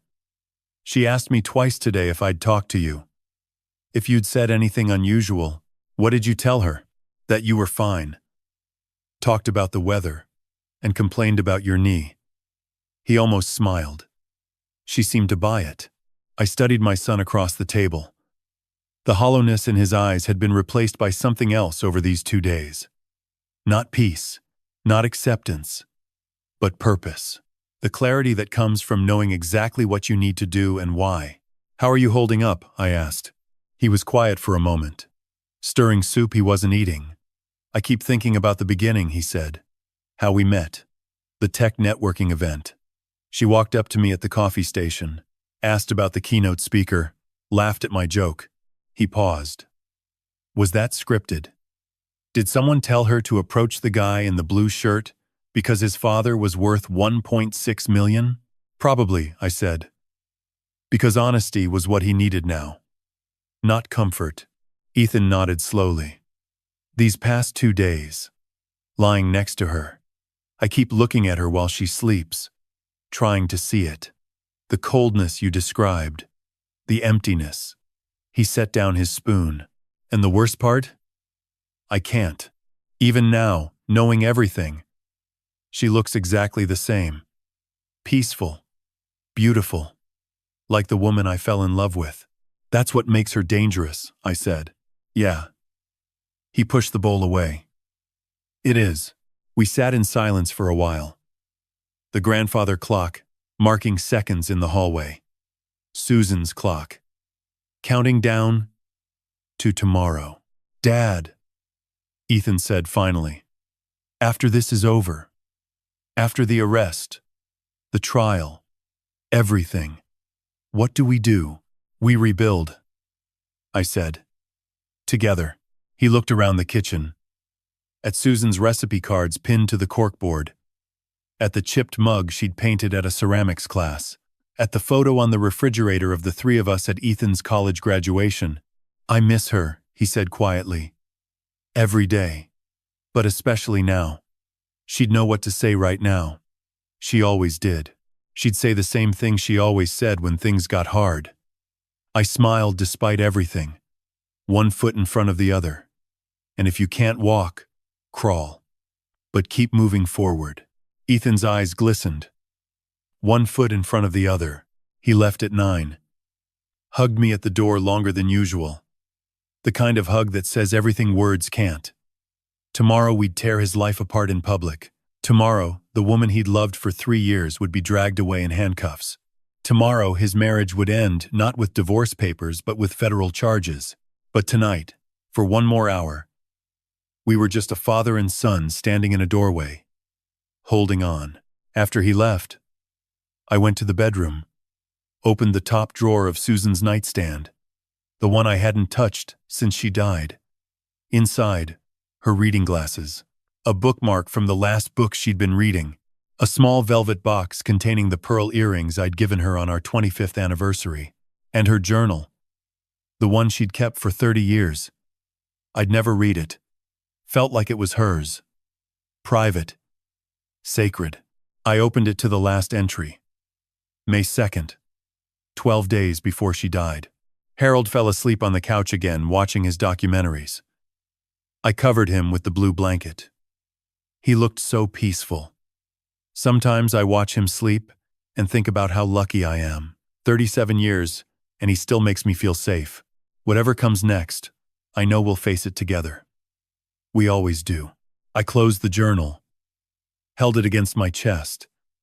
Let the tears come quietly in the darkness of our room. Tomorrow I would finish this. For her. For us. For the future. She believed we'd face together. I set my alarm for 5 a.m., lay down in the bed that still felt too empty, and waited for morning. The morning arrived with gray skies and a stillness that felt like the world holding its breath.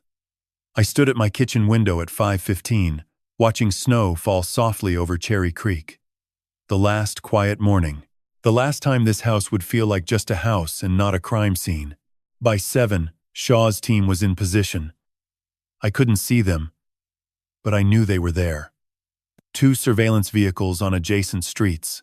An FBI tech van disguised as a cable company truck parked behind the elementary school 3 blocks east. Agents in plainclothes positioned at coffee shops and bus stops within a 2-block radius of my home. At 9:30, a black sedan I didn't recognize pulled into my driveway. Agent Shaw stepped out, dressed in civilian clothes. She carried a small bag that could have been a gym bag or a purse. Inside, she handed me the wire. Smaller than a button. Flesh-colored adhesive backing. She pressed it against my chest, just below the collarbone. Pickup radius is 40 meters, she said. We'll hear everything. If at any point you feel unsafe, say the word Cardinal. Tactical team will be through the door in under 30 seconds. Cardinal. I repeated it. She checked her watch. Dr. Hendricks is expecting you at Street Luke's by 1400. Admission. Under your real name.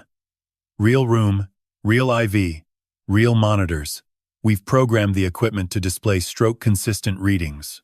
To anyone looking, you'll be a 68-year-old man who collapsed at home. Shaw looked at me with something that might have been respect. You've done remarkable work on this case, Mr. Mitchell. The honeypot, the evidence recovery, the financial documentation. Most people in your position would have called us on day one and hoped for the best. Most people in my position don't have 30 years of experience hunting exactly this kind of threat, I said. She almost smiled. No, they don't. She handed me a small earpiece. You'll hear me through this, once you're at the hospital. I'll be in the van outside Street. Luke's coordinating with Interpol. After Shaw left, I moved through the house with deliberate care. Checked the honeypot one final time. The fake accounts glowed on my basement monitors. $400,000 in phantom wealth waiting to be stolen. Every access point wired with tracking protocols. Every transaction pre-routed through FBI servers. I locked the basement door. Walked upstairs. Past Susan's bookshelf.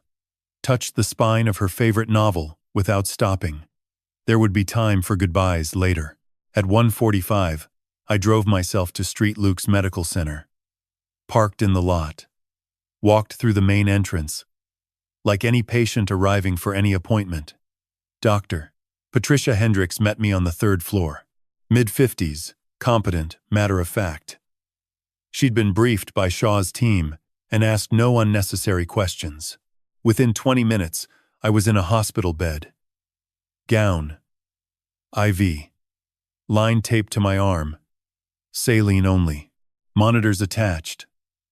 Their readings falsified to show elevated blood pressure, irregular heartbeat, the subtle markers of cerebrovascular distress. I practiced the symptoms Shaw had drilled me on. Left side weakness, slurred speech, confusion when asked questions, difficulty focusing. At 1800 hours exactly, Shaw's voice crackled in my earpiece. We're live. Ethan. Make the call. From somewhere across Denver, my son picked up his phone and dialed Sophia.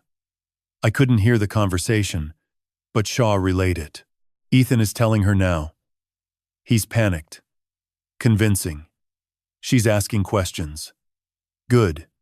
She's saying she'll come immediately. I lay in the hospital bed and stared at the ceiling. Fluorescent lights. Acoustic tiles. The antiseptic smell of a place designed for real emergencies being used for theater. My heart was beating fast. And for a moment, the monitors showed something real instead of programmed fiction. Shaw again. She's in her car, heading to Street Luke's. ETA 12 minutes. 12 minutes. I rehearsed my role. Confusion. Weakness. The shell of a man whose mind had betrayed him. I thought about Arthur Greenfield, about how convincingly he must have appeared incapacitated before someone filled his garage with carbon monoxide. The thought sharpened my focus. She arrived in 11 minutes. I heard her before I saw her. Heels clicking down the hospital corridor. Fast, but controlled. Not running. A concerned family member. Not a panicked one. Even now, even in crisis, she calibrated her performance. The door opened. Sophia appeared. Hair slightly disheveled, artfully so. Eyes wide, with manufactured worry. She wore a cream sweater and jeans, the uniform of a normal woman interrupted during a normal evening. Oh my God, Franklin. She rushed to my bedside, took my hand. Her fingers were warm. Steady. Dad, can you hear me? It's Sophia. I let my eyes drift toward her. Unfocused. Confused. Mumbled something incoherent. Let my left hand twitch weakly against the blanket. She turned to the nurse stationed outside my door. What happened? When did this start? The nurse, another FBI plant, delivered rehearsed lines. He collapsed at home. His son called 911. Initial assessment suggests cerebrovascular event. We're running tests. Sophia nodded. Appropriate concern painted across every feature. She squeezed my hand. You're going to be okay, Dad. We're here. Ethan arrived 10 minutes later. His performance was remarkable. Red-eyed. Shaking. The dutiful son terrified of losing his father. He embraced Sophia in the hallway, and I watched through half-closed eyes as she held him. Stroked his hair, whispered comfort. The sight of her touching my son, comforting him with hands that had killed his mother, required every ounce of control I possessed to maintain my act. They sat with me for 2 hours. Sophia asked gentle questions about my condition, about my medications, about whether I'd shown signs of confusion before tonight. She asked Ethan about my finances, whether the bills were set up on autopay, whether someone would need to manage things while I recovered. Already measuring, Shaw whispered in my earpiece. She's already calculating what she can access. At 9:45, the nurse suggested they go home. Get rest. He's stable, she said. We'll call if anything changes. Sophia kissed my forehead. Rest, Dad. We'll be back first thing in the morning. They left together. Ethan's arm around Sophia's shoulders. The devoted couple supporting each other through crisis. The moment the elevator doors closed, Shaw's voice filled my ear. She's in the car, heading east. Not toward their apartment. Toward your house. Harold. She's going to your house. I closed my eyes. Let out the breath I'd been holding for 3 hours. Honeypot is armed, Shaw continued. All teams in position. Prague, standing by. The moment she accesses your system, we capture everything. Both ends. Simultaneously. I lay in the hospital bed, staring at the ceiling, listening to Shaw coordinate an operation spanning 2 continents. Somewhere across Denver, Natasha Voronova was driving toward my home, toward the trap I'd built with 30 years of expertise and 2 weeks of fury. Come on. I whispered to the empty room. Take the bait. Shaw's updates came every 30 seconds through my earpiece. Clipped. Professional. The language of an operation, entering its final phase. Subject turning onto Elm Street. 2 minutes from target residence. Subject parking in driveway. Engine off. Exiting vehicle. Subject approaching front door. Using key. She still had a key. Of course she did. I'd never asked for it back. Never had a reason to. The devoted daughter-in-law who brought soup and asked about my knee. Why would I take her key? Subject inside. Moving to basement. No hesitation. No hesitation. The same words Marcus had used describing the footage. She moved through my home like it was hers. Like she owned it. Like I was already dead. I lay in my hospital bed. Eyes closed, listening to Shaw narrate the end of Natasha Voronova's freedom in real time. Every word transmitted from the surveillance team positioned in Ray's living room next door. Cameras I'd installed after the first night captured everything in high definition. Not infrared this time. Not grainy night vision. Crystal clear. Subject at workstation. Laptop open. Logging in. She was using the rat. Accessing my system through the same back door she'd used 17 times before. But this time, my system wasn't mine. It was FBI infrastructure wearing a mask, every keystroke recorded. Every command logged. Every packet captured and time-stamped. Subject accessing financial portal. Honeypot accounts loading. I pictured her in my basement. Same posture as every other night. Calm. Professional. Routine. Sitting at my desk in the blue glow of the screen, moving money that didn't exist into accounts controlled by a man 6,000 miles away. Subject initiating transfer. 400,000. Routing to cryptocurrency wallet. Shaw's voice sharpened. We have the wallet address. Cross-referencing with Petrov's known accounts. She paused. Confirmed. Same wallet used in the Greenfield and Holloway extractions. Direct link to Viktor Petrov. This was it. The connection they needed.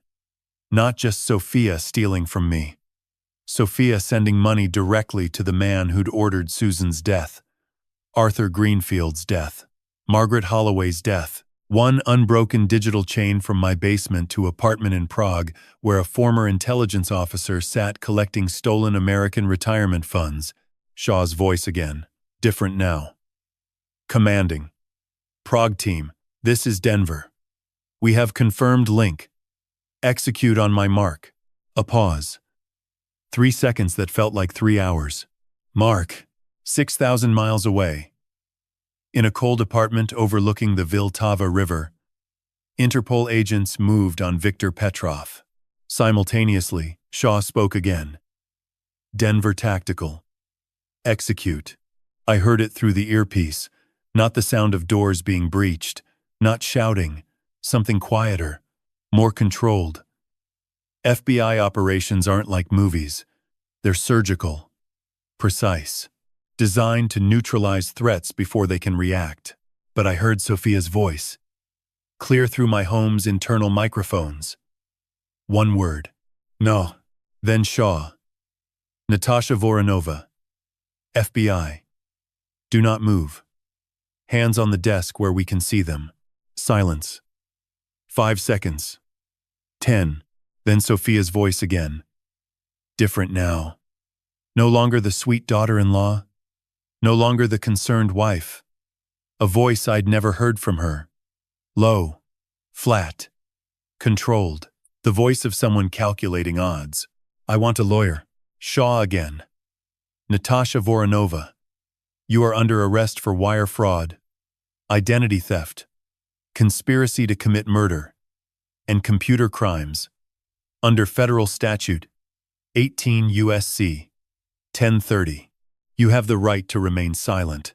Anything you say can and will be used against you in a court of law. I lay in my hospital bed and listened to Miranda rights being read to the woman who killed my wife. The words were routine, procedural. The same words read to thousands of criminals every day across America. But to me they were music. Each sentence a note in a symphony 2 years in the making. Prague is secure. Shaw's voice came through again. This time with something almost warm in it. Petrov in custody.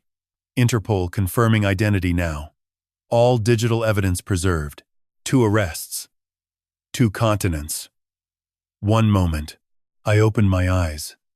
Stared at the hospital ceiling. The fluorescent lights buzzed faintly. My IV dripped. The heart monitor beeped its fabricated rhythm. Everything artificial. Everything staged. Except the tears running down my temples into the pillow. It's done, Susan. We got them. Shaw's voice returned to operational mode. Harold, we're going to need you at the house for processing. Can Dr. Hendricks release you?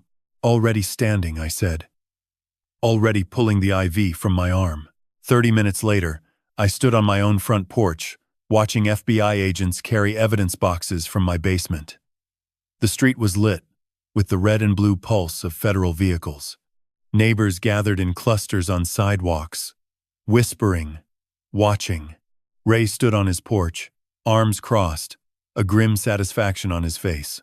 Inside the back of an FBI tactical vehicle, I could see her through the window. Sophia. Natasha. Whoever she was. Hands cuffed behind her back. Face blank. No tears. No anger. No performance. Just the empty calculation of a predator caught mid-strike. As I watched, she turned her head. Looked directly at me through the vehicle's tinted window. Our eyes met across 20 feet of cold January air. She couldn't see the wire under my shirt, couldn't see the earpiece I hadn't removed, but she knew. In that moment, looking at my face, she understood everything. I hadn't been the confused old man in the hospital bed. I hadn't been the oblivious target sleeping through 17 intrusions. I hadn't been the grieving widower too broken to notice. I'd been hunting her from the beginning. Her expression didn't change. No rage, no shock, just a small tilt of her head. Acknowledgement. One professional recognizing another. Then the vehicle pulled away, carrying her toward a federal detention facility where no amount of charm or performance or fake identities would open the doors. Shaw appeared beside me. We have everything. The transfer data, the Petrov connection, the communication logs, combined with your existing evidence, the recovered footage, the financial documentation, the brake line analysis. She looked at me. This is one of the strongest cases I've built in 12 years. I watched the taillights of the FBI vehicle disappear around the corner. Somewhere inside it, Natasha Voronova was beginning to understand that her life as she knew it was over. Good, I said. Because I want her to spend the rest of her life behind bars. For the money, for the fraud, but mostly for Susan. Shaw nodded. We'll make sure of it. Ethan arrived 20 minutes after the arrest. He'd been waiting at a coffee shop 3 blocks away, the designated holding point Shaw had assigned him. Close enough to respond. Far enough to stay safe. He pulled up behind the last FBI vehicle, stepped out, and stood on the sidewalk staring at our house like he'd never seen it before. The red and blue lights painted his face in alternating colors. He looked young. Impossibly young. Like the boy I'd picked up from school after his first fight in 7th grade. Lost. Trying to process something too large for his frame, I walked to him. He didn't move until I was close enough to touch. Then he looked at me with eyes that held a question he couldn't quite form. It's done, I said. He nodded slowly. Looked past me toward the house. Agents moved in and out carrying evidence in labeled bags. Laptops. Hard drives. Papers. The digital skeleton of a criminal operation being dismantled piece by piece. Did she say anything? Ethan asked. When they arrested her, I want a lawyer. That's all. He was quiet for a long moment. Not even my name? No, son. Not even your name. Something crossed his face.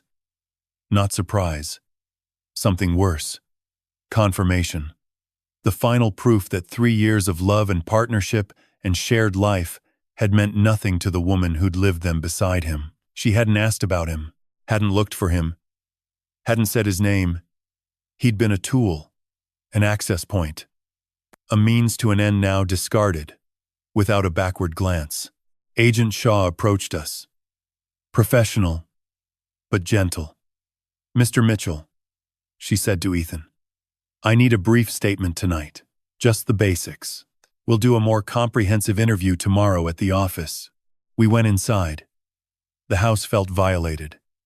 FBI techs had been through the basement. The living room, my office. Drawers opened. Surfaces dusted for prints they already knew the identity of. The careful order I'd maintained since Susan died had been disrupted. But it didn't matter. Order could be restored. What mattered was in custody. Ethan sat at the kitchen table, the same spot where he'd broken down 5 nights ago with a Russian passport in his hand. Shaw sat across from him with a tablet, recording. When did you first meet the woman you knew as Sophia Chen? 4 years ago. October 2020. Tech networking event at the convention center downtown. She approached me at the coffee station. His voice was flat, controlled. He answered Shaw's questions methodically. How they'd dated, when she'd met me, when they'd married, when she'd started asking about finances, when she'd suggested estate planning, when Kenneth, a man Ethan now realized he'd never verified, had appeared with documents to sign. Did the defendant ever discuss her background? Shaw asked. She said she was from Seattle. Ethan's jaw tightened. Raised by a single mom. Studied computer science at Washington State. Worked as a freelance web designer. All of it. He stopped. All of it was a lie. Did she ever mention Russia? Eastern Europe? International contacts? Never. Not once in 4 years. She spoke perfect American English. No accent. No slip-ups. He looked at his hands. She was perfect. That was the problem. Nobody's that perfect. I should have seen it. Shaw closed her tablet. You couldn't have known, Mr. Mitchell. She's been doing this for over a decade. You're not the first person she's fooled. And if we hadn't stopped her tonight, you wouldn't have been the last. After Shaw left, after the last agent drove away, after the evidence tape was placed across the basement door, Ethan and I sat alone in the kitchen. Just us. The house quiet for the first time in hours. The grandfather clock ticking. Susan's clock, still counting time, like nothing had happened. Ethan stared at the table surface, tracing a scratch in the wood with his fingertip. A scratch Susan had made years ago, moving a heavy pot. I keep thinking about the wedding, he said finally. Dad walking me to the altar. Mom crying in the front row. Sophia coming down the aisle. Everyone smiling. I remembered. Susan had squeezed my hand during the vows. Whispered, "Our boy's happy. That's all that matters." Was she already planning it then? Ethan asked. On our wedding day. Was she already calculating how much you were worth? I didn't answer. Because the answer was yes. And some truths are better absorbed. Slowly, Ethan looked up. I'm going to need help. Getting through this. I know that. I'm going to need therapy and time, and probably a lot of nights sitting in this kitchen. As many as you need. He almost smiled. You know what's strange? The thing that bothers me most isn't the money. It isn't even that she was lying the whole time. He paused. It's that I don't know which memories are real. Every dinner, every movie, every time she laughed at my jokes or held my hand or said she loved me. Was any of it her? Or was all of it performance? I thought about that question. About the nature of deception. About people who become their lies so completely that the truth ceases to exist. I don't think it matters, I said carefully. What matters is that your feelings were real. Your love was genuine. The fact that she couldn't match it doesn't diminish what you gave. He considered this. Turned it over. Didn't reject it. Outside, the last police car pulled away. The street went dark and quiet. Neighbors' lights clicking off one by one as Cherry Creek returned to sleep. Snow had started falling again. Soft and steady. Covering the tire tracks in the driveway. Smoothing everything into white. Can I stay here again tonight? Ethan asked. Your room's always ready. He stood. Paused at the kitchen door. Dad, thank you for fighting. For not just accepting it. For being the person who catches the people like her. I looked at my son. Exhausted. Broken. But standing. That's what fathers do, I said. We fight for our families. Even when the enemy is already inside. He nodded. Climbed the stairs. His old room. His old bed. The glow-in-the-dark stars Susan had stuck to his ceiling when he was 6. They didn't glow anymore. Hadn't in years. But they were still there. Some things endure. I sat alone in the kitchen for a long time. The wire was still taped to my chest. I peeled it off carefully. Set it on the table beside Susan's old coffee mug, the one that said "World's Best Mom" in a child's handwriting. Ethan had made it in 2nd grade. The house was quiet. The operation was over. Natasha Voronova was in a federal cell. Viktor Petrov was in Czech custody. The network was broken. But sitting there in the silence, I didn't feel victory. I felt tired. Bone-deep exhaustion that had nothing to do with age and everything to do with carrying a weight for too long. Tomorrow would begin the legal process. Charges, hearings, discovery. Trial. Months. Maybe years. Of courtrooms and testimonies and reliving everything. But tonight was just silence. Just a father alone in his kitchen. Grateful his son was sleeping safely upstairs. Grateful the doors were locked and the threat was gone. Grateful, despite everything, to still be here.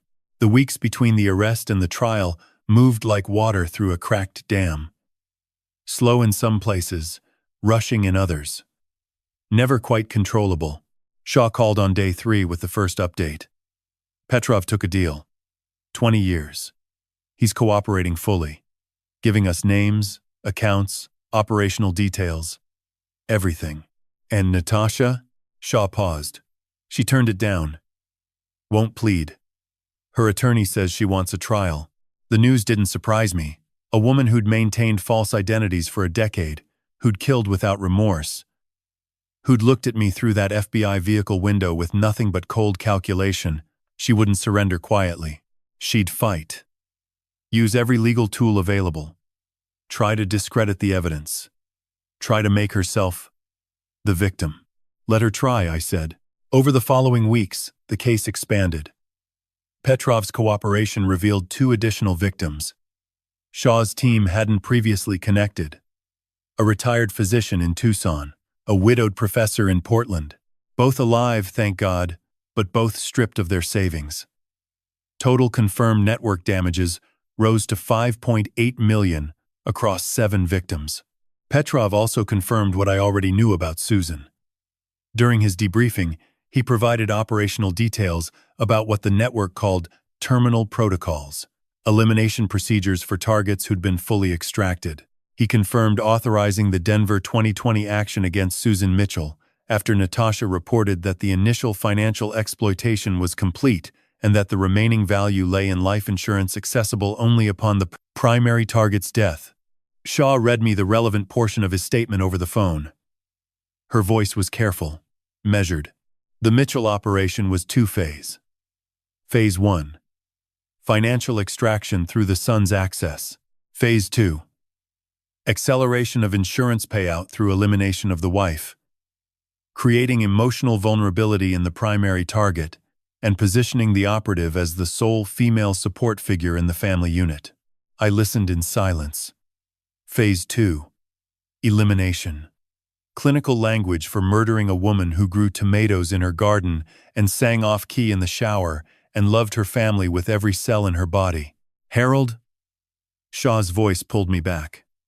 Are you all right? I'm fine. What about the brake lines specifically? Petrov says Natasha handled it herself. Modified the brake line coupling to fail under sustained pressure. Driving at speed on a downhill grade would trigger catastrophic loss of braking. He provided enough mechanical detail to confirm expertise. Shaw paused. Harold, this testimony alone carries a murder charge. Combined with your recovered maintenance records and the digital trail, the prosecution is confident. Good. The trial was set for March 15th, 2 months after the arrest. Federal Court. Downtown Denver. Judge Catherine Morrison, presiding. Charges against Natasha Voronova, also known as Sophia Mitchell, also known as Katerina Belova. 22 counts.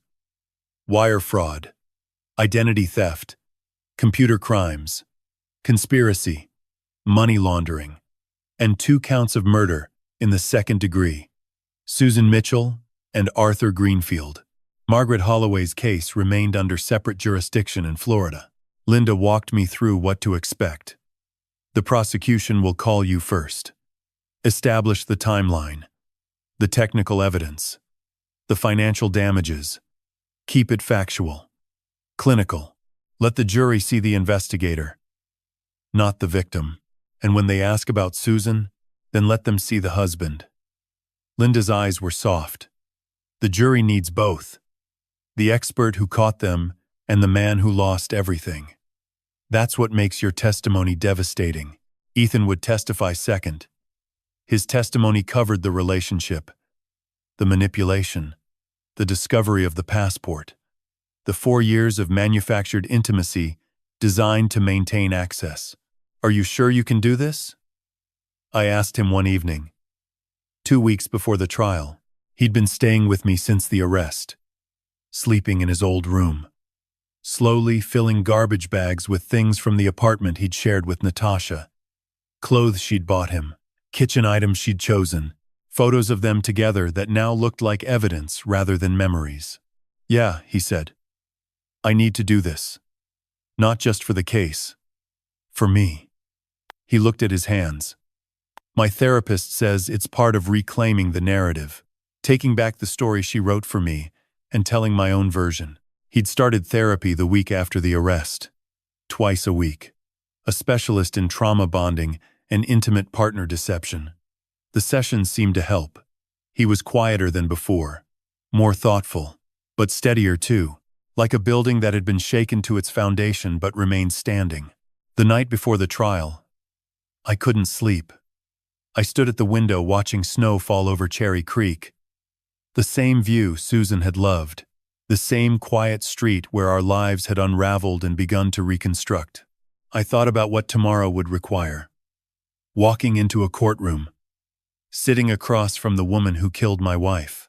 Speaking calmly and clearly about the most devastating experience of my life, while lawyers objected and a judge sustained, and 12 strangers decided whether justice would be served.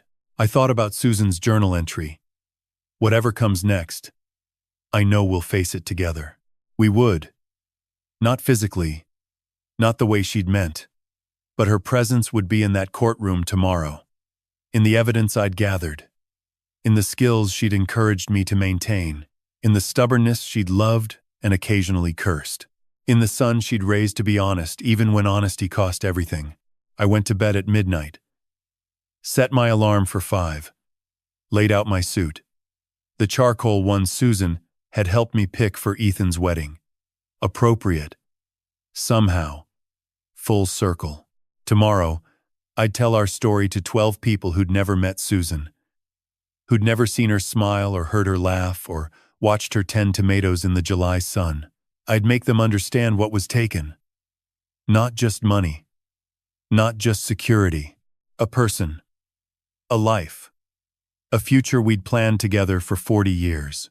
And when I was done, I'd look at Natasha Voronova across that courtroom and let her see something she'd never expected from her targets. A man who won. The federal courthouse in downtown Denver rises 8 stories of glass and limestone.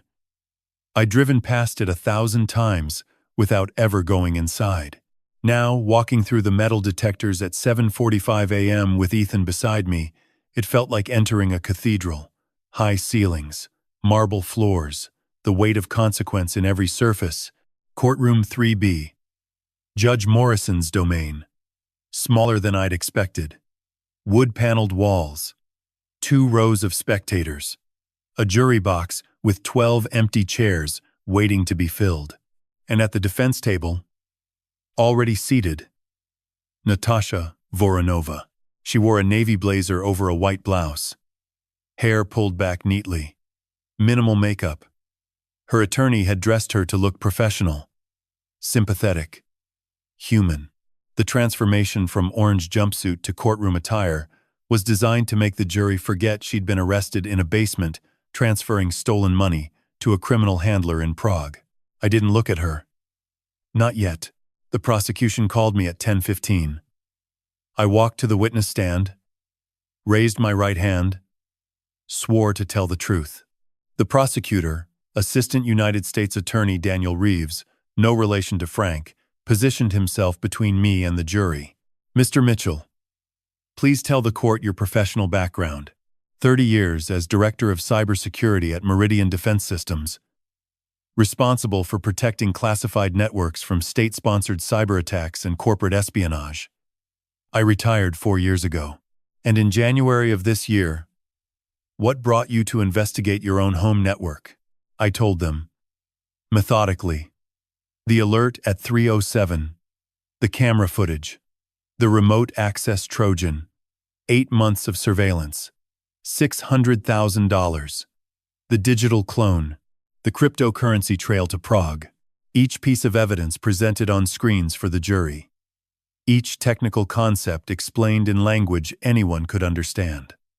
I watched their faces shift from curiosity to comprehension to anger. When Reeves asked about the honeypot, I explained how I'd built a trap using the same principles I'd used to catch state-sponsored hackers at Meridian. Several jurors leaned forward. One took notes. Then Reeves shifted. His voice dropped slightly. "Mr. Mitchell, tell us about your wife, Susan." The courtroom went quiet. I looked at my hands for a moment. Then at the jury. Susan and I were married 37 years. She was a reading teacher at Cherry Creek Elementary. She loved gardening, mystery novels, and our son. She died 2 years ago in a car accident that police ruled as brake failure. And based on your investigation, do you believe that ruling was correct? No. Susan's car was serviced 2 weeks before the accident. Full brake inspection. All systems passed. I recovered those records from the garage's deleted database. In the intervening 2 weeks, the defendant had physical custody of the vehicle, and decoded communications between the defendant and Viktor Petrov reference a terminal protocol. Elimination of targets after financial extraction is complete. I kept my voice steady, professional. The investigator, not the victim. But I let them see my hands. The slight tremor I didn't try to hide. The defense attorney's cross-examination lasted 40 minutes. He questioned my technical conclusions. Suggested the RAT could have been installed by anyone. Suggested the cryptocurrency trail was circumstantial. Suggested my grief over Susan had created bias. I answered each question the way I'd answered 1,000 insurance depositions. Calmly, factually, without emotion, clouding precision. When he suggested I'd manufactured evidence, I looked directly at the jury. I spent 30 years verifying evidence for a living. Every file I recovered is independently authenticated by FBI forensic analysts. Every conclusion I reached has been confirmed by Agent Shaw's team. I didn't need to manufacture anything. The truth was already there. I just knew how to find it. Ethan took the stand after lunch. He wore the suit Susan had bought him. His voice shook slightly on the oath, but steadied.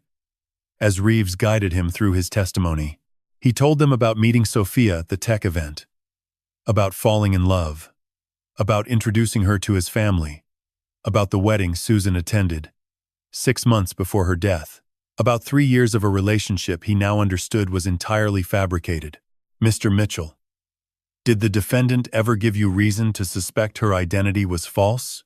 Never. She was flawless. Every detail of her background was consistent.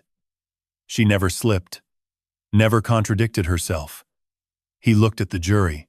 I was going to ask my father for his blessing to have children with her.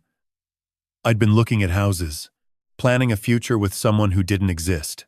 A woman in the jury wiped her eyes. 2 others stared at Natasha with undisguised contempt. Then the prosecution played its final card. Your Honor, the people would like to enter Exhibit 47. Recovered maintenance records from Hendricks Automotive. Authenticated by FBI Digital Forensics.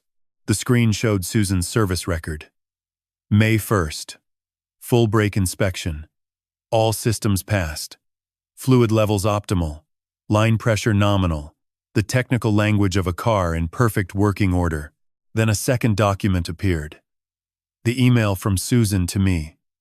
May 12th. Sophia picked up my car from Hendricks today. Said she was driving past anyway. Then a third. The police accident report. May 26th. Brake line failure. Fatal. Reeves let the silence hold. 3 documents. 3 dates. A story that told itself. 2 weeks between a perfect inspection and a fatal failure. And in those 2 weeks, only one person had unsupervised access to that vehicle. He turned toward the defense table. The defendant. I watched Natasha. Through the entire trial, she'd been motionless, composed. The same blankness she'd worn in the FBI vehicle. But now, as those 3 documents hung on the screen, something changed. Her jaw tightened. her fingers pressed flat against the table surface. Her eyes moved rapidly between the maintenance record and her attorney. She hadn't known I'd recovered that file. She'd deleted it. Professionally, thoroughly, the same way she deleted camera footage and bank records and traces of her existence. But she'd forgotten what I was, what I'd spent my life doing. She'd erased the file from the active system. She hadn't erased it from the backup partition she didn't know existed, because competent isn't the same as perfect, and she'd underestimated a 68-year-old man who'd been recovering deleted data since before she was born. For the first time in the entire trial, Natasha Voronova lost her composure. She leaned toward her attorney, whispered urgently. Her hand gripped his arm. The mask, the one she'd worn for a decade across 6 states and 7 victims, cracked. The jury saw it. I saw it. And across the courtroom, our eyes met. No coldness this time. No professional acknowledgement. Just the raw, undisguised fury of a predator who'd finally met something she couldn't outsmart. You picked the wrong target, I thought. And she read it on my face. The jury deliberated for 5 hours. When they returned, Natasha stood. Her composure had reassembled, but imperfectly. Cracks visible at the edges. On the count of wire fraud, guilty. On the count of identity theft, guilty. On the count of conspiracy, guilty. On the count of computer fraud, guilty. 22 counts. 22 times the word guilty fell across the courtroom like hammer blows. On count 21, murder in the 2nd degree of Susan Marie Mitchell, guilty. I didn't cry, didn't react visibly, just sat perfectly still and let the word wash over me. Guilty. After 2 years of believing bad luck, after 2 years of unanswered questions, after 2 years of sleeping alone in a bed that was supposed to hold 2 people for decades more, guilty. Sentencing came 1 week later. 35 years. No possibility of parole for 25. Natasha received the verdict, standing straight. Silent. When the marshals approached to lead her away, she turned one final time. Not toward me, not toward Ethan. Toward the jury. 12 faces that had seen through every mask she'd ever worn. Then she was gone. And it was over. Spring arrived in Denver the way it always does. Slowly at first. A slightly longer afternoon. A patch of grass emerging through snow. Then all at once, the dogwoods exploding white along the streets of Cherry Creek, the mountains shedding their winter coats, the world remembering how to be alive. It had been 3 months since the verdict. 3 months of paperwork and recovery proceedings and insurance claims, and the slow, grinding bureaucracy of putting a financial life back together. Linda had recovered most of the stolen funds. The cryptocurrency was harder. Still frozen in blockchain limbo awaiting federal court orders. But the fraudulent loans had been dismissed. The credit lines closed. The beneficiary restored to Ethan. My retirement fund was largely intact, minus legal fees that felt like a bargain for what we'd received in return. But money was the easy part. Money is numbers on screens. Recoverable. Replaceable. What Natasha took from us beyond the financial, the trust, the security, the belief that home meant safe, those things don't come back with a court order. Ethan moved into a 1-bedroom apartment in Wash Park in February. Nothing fancy. Clean walls, secondhand furniture, a kitchen barely big enough for 1 person. He'd chosen everything himself. No help from anyone. Said he needed to prove he could build something alone before he tried building with someone else. His therapy continued twice a week. Some sessions left him quiet for days. Others seemed to open something up, release pressure he'd been carrying without knowing it. He told me once that the hardest part wasn't grieving the relationship. It was grieving the person he'd thought he was inside it. I thought I was a good judge of character, he said over Wednesday dinner at my place. We'd started that tradition the week after the trial. I thought I could read people. Now I don't trust my own instincts. Every time someone's nice to me, I wonder what they're really after. That'll fade, I said. Not completely. But it'll fade. He almost smiled. Is that your professional opinion? That's my dad opinion. Same thing, but less billable. On a Saturday in April, Ethan and I drove to the cemetery together. His idea. He hadn't been since the funeral 2 years ago. Said he wasn't ready before. Said he'd been afraid of what he'd feel. Standing there, knowing what he now knew. The drive was quiet. Spring rain earlier that morning had left everything glistening. Wet grass. Clean air. The cemetery gates open and inviting rather than somber. Susan's plot sat beneath an oak tree she would have loved. I'd chosen it specifically because she'd always said she wanted shade. We stood side by side, father and son, looking at the name of the woman who'd held us both together. Hey, Mom. Ethan's voice was steady but soft. I'm sorry it took me so long to come back. He knelt down, touched the stone the way I'd done 3 months ago in the snow. But his gesture was different, gentler, the touch of a son rather than a husband. I found out what happened to you. He paused. We caught her, Mom. Dad caught her. She's never going to hurt anyone else. He stayed kneeling for a while. I stood behind him, hand on his shoulder. No words needed. Just presence. Just the two of us, and the oak tree, and Susan's name carved in granite. When he stood, his eyes were wet, but his expression was peaceful. Something released. Something laid down. She'd be proud of you, I said. Of how you've handled this. Of the man you're becoming. He wiped his face. She'd be proud of you too, Dad. The way you fought. She always said you were the most stubborn man alive. I laughed. Hadn't expected to. Startled by the sound of it in this quiet place. She did say that. Usually when I was wrong about something. Ethan laughed too. Short. Surprised. The first real laughter we'd shared in months. We stood there a while longer.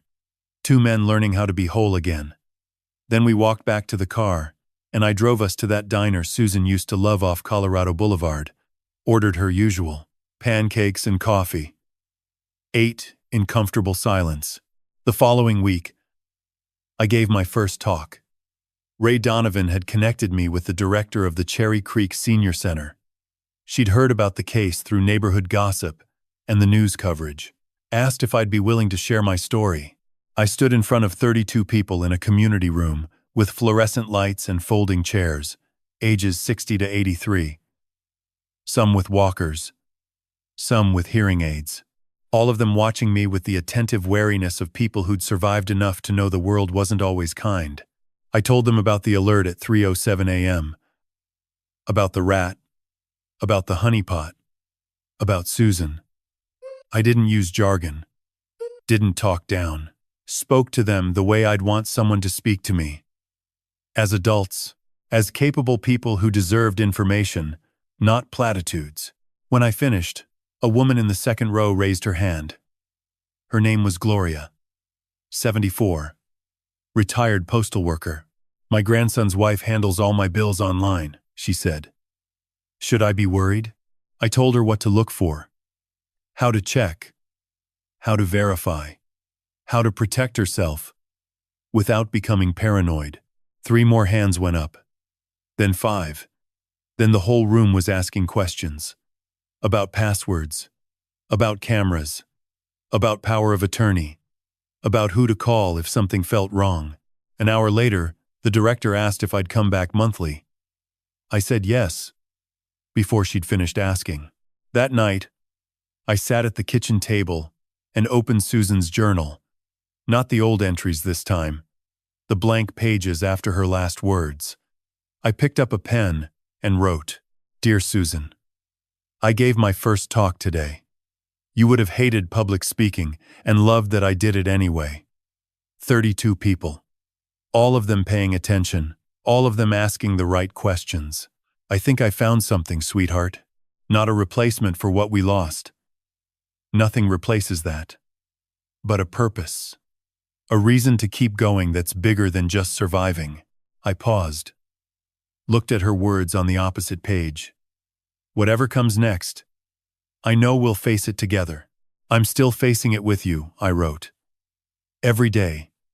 You're in every decision I make, every person I help, every lock I check. I closed the journal, set down the pen. Outside, Cherry Creek was settling into evening. Ray's porch light clicked on like clockwork. Somewhere down the street, a dog barked. Normal sounds. Safe sounds. The sounds of a neighborhood where people watched out for each other. For the first time since January, the house didn't feel too big. It felt right, full of memory and purpose and the quiet certainty that what Susan and I built together, the love, the values, the stubborn refusal to be defeated, was still alive. In me. In Ethan. In every person who heard my story and decided to fight back. 1 year. 365 days since the night my security app lit up at 3:07 a.m. and my world fractured into before and after. I stood at the podium of the Colorado Convention Center, looking out at 400 faces, retirees, law enforcement officers, social workers, adult children who'd flown in from 12 states. And I felt something I hadn't felt in a long time. Purpose. Not the manufactured kind you find in self-help books, the kind that grows from the worst night of your life and refuses to die. My name is Harold Mitchell, I said into the microphone, my voice steady in a way it wouldn't have been 6 months ago. I'm 68 years old. I spent 30 years protecting corporate networks from hackers. And 1 year ago, my own daughter-in-law used a military-grade Trojan to steal $600,000 from my retirement account, clone my identity for another $868,000 in fraudulent debt. And I paused, letting the silence do its work. Murder my wife Susan by tampering with her brake line. The room went still. 400 people holding their breath. I'm here today because I refuse to be a statistic. And I'm here to make sure you never become one either. That was the opening of the Digital Shield Foundation's inaugural conference. The organization I'd built from nothing over the past 10 months, from a folding table in my basement to a registered nonprofit with 7 full-time staff, partnerships with the FBI Cyber Division, and a presence in 14 senior centers across Colorado. The numbers told part of the story. 63 families assisted. 14 active fraud attempts intercepted before a single dollar was lost. 3 arrests directly resulting from our tip line. Agent Victoria Shaw, sitting in the second row with her arms crossed and the faintest smile, had told me the previous week that the Department of Justice was studying our model for replication in 3 additional states. But numbers never tell the whole story. The whole story sat in the 4th row, left side. My son Ethan, 34 now, his hand resting on the knee of a woman named Megan Torres, a 31-year-old pediatric nurse he'd met at a fraud survivor support group 7 months ago. She had freckles and a laugh that filled whatever room she was in, and she looked at my son like he was whole. Not broken. Not the man who'd been manipulated by a professional predator for 3 years. Just Ethan. I liked her immediately. Beside them, Ray Donovan, my neighbor, the retired firefighter who'd spotted the black sedan and never stopped watching my back. Marcus Chen and his wife Jenny, their 4-year-old twins squirming in their seats. Linda Vasquez, running late as always. I could see her slipping through the back door with a coffee cup the size of her forearm. My people. My chosen family. Built from the wreckage of the one Natasha Voronova tried to destroy. After the conference, after the handshakes and the business cards and the woman from CBS Denver who asked if I'd consider a documentary after all of it, I drove home through streets painted gold by late October sun. The house was quiet but not empty. Never empty anymore. 3 weeks later, Thanksgiving. 8 people sat around Susan's antique walnut table, the one she'd refinished herself the summer. Ethan turned 12. Ethan and Megan. Ray, who brought his legendary cornbread. Marcus and Jenny with the twins in matching turkey bibs. Linda, who arrived 40 minutes late with 2 bottles of wine and 0 apologies. The noise was extraordinary. Forks scraping. The twins banging spoons. Ray arguing with Marcus about the Broncos. Megan teaching Linda a card trick. Ethan laughing, really laughing at something only he and Megan understood. I stood at the head of the table and raised my glass. To Susan, I said. The room quieted. Who taught me that family isn't blood? It's who shows up. I looked at each of them. You showed up. Every one of you. When it mattered most, Ray raised his glass first. Then Megan, who'd never met Susan but understood what she meant. Then everyone, even the twins with their sippy cups. Guided by Jenny's hands. To Susan, they said together. That night, after the dishes were done and the house was dark, I sat at my desk and opened the leather journal that had been Susan's. I'd been writing in it since the trial, not daily, not religiously, just when the words needed somewhere to go. November 27. 1 year and 8 months since I lost you. 1 year since I found out why. Ethan is happy. Susan. Really happy. Megan is good for him. Patient and honest and strong. They're talking about moving in together in the spring. I think you'd approve. The foundation helped its 63rd family last week. A retired teacher in Fort Collins, her grandson's girlfriend, was running the same playbook. We caught it in week 2. She didn't lose a penny. I learned something this year that I want to write down for anyone who reads this after I'm gone. Age is not weakness. It's 30 years of pattern recognition. Trust your instincts when something feels wrong. Document everything. Build a network of people who will believe you. And never underestimate what a $200 security camera can do. Mine saved more than $1 million and put a killer behind bars. I miss you every day. But I'm not alone anymore. And neither is Ethan. Harold. I closed the journal, placed it beside Susan's photograph, and turned off the desk lamp. Outside, Denver's first snow of the season was falling soft, quiet, covering everything in white. A fresh start. Not a forgetting. A beginning built on top of everything we'd survived. If this story sounds like yours, if something feels wrong and no one believes you, share it. Talk about it. Because silence is the only weapon they have left, and we just took it away.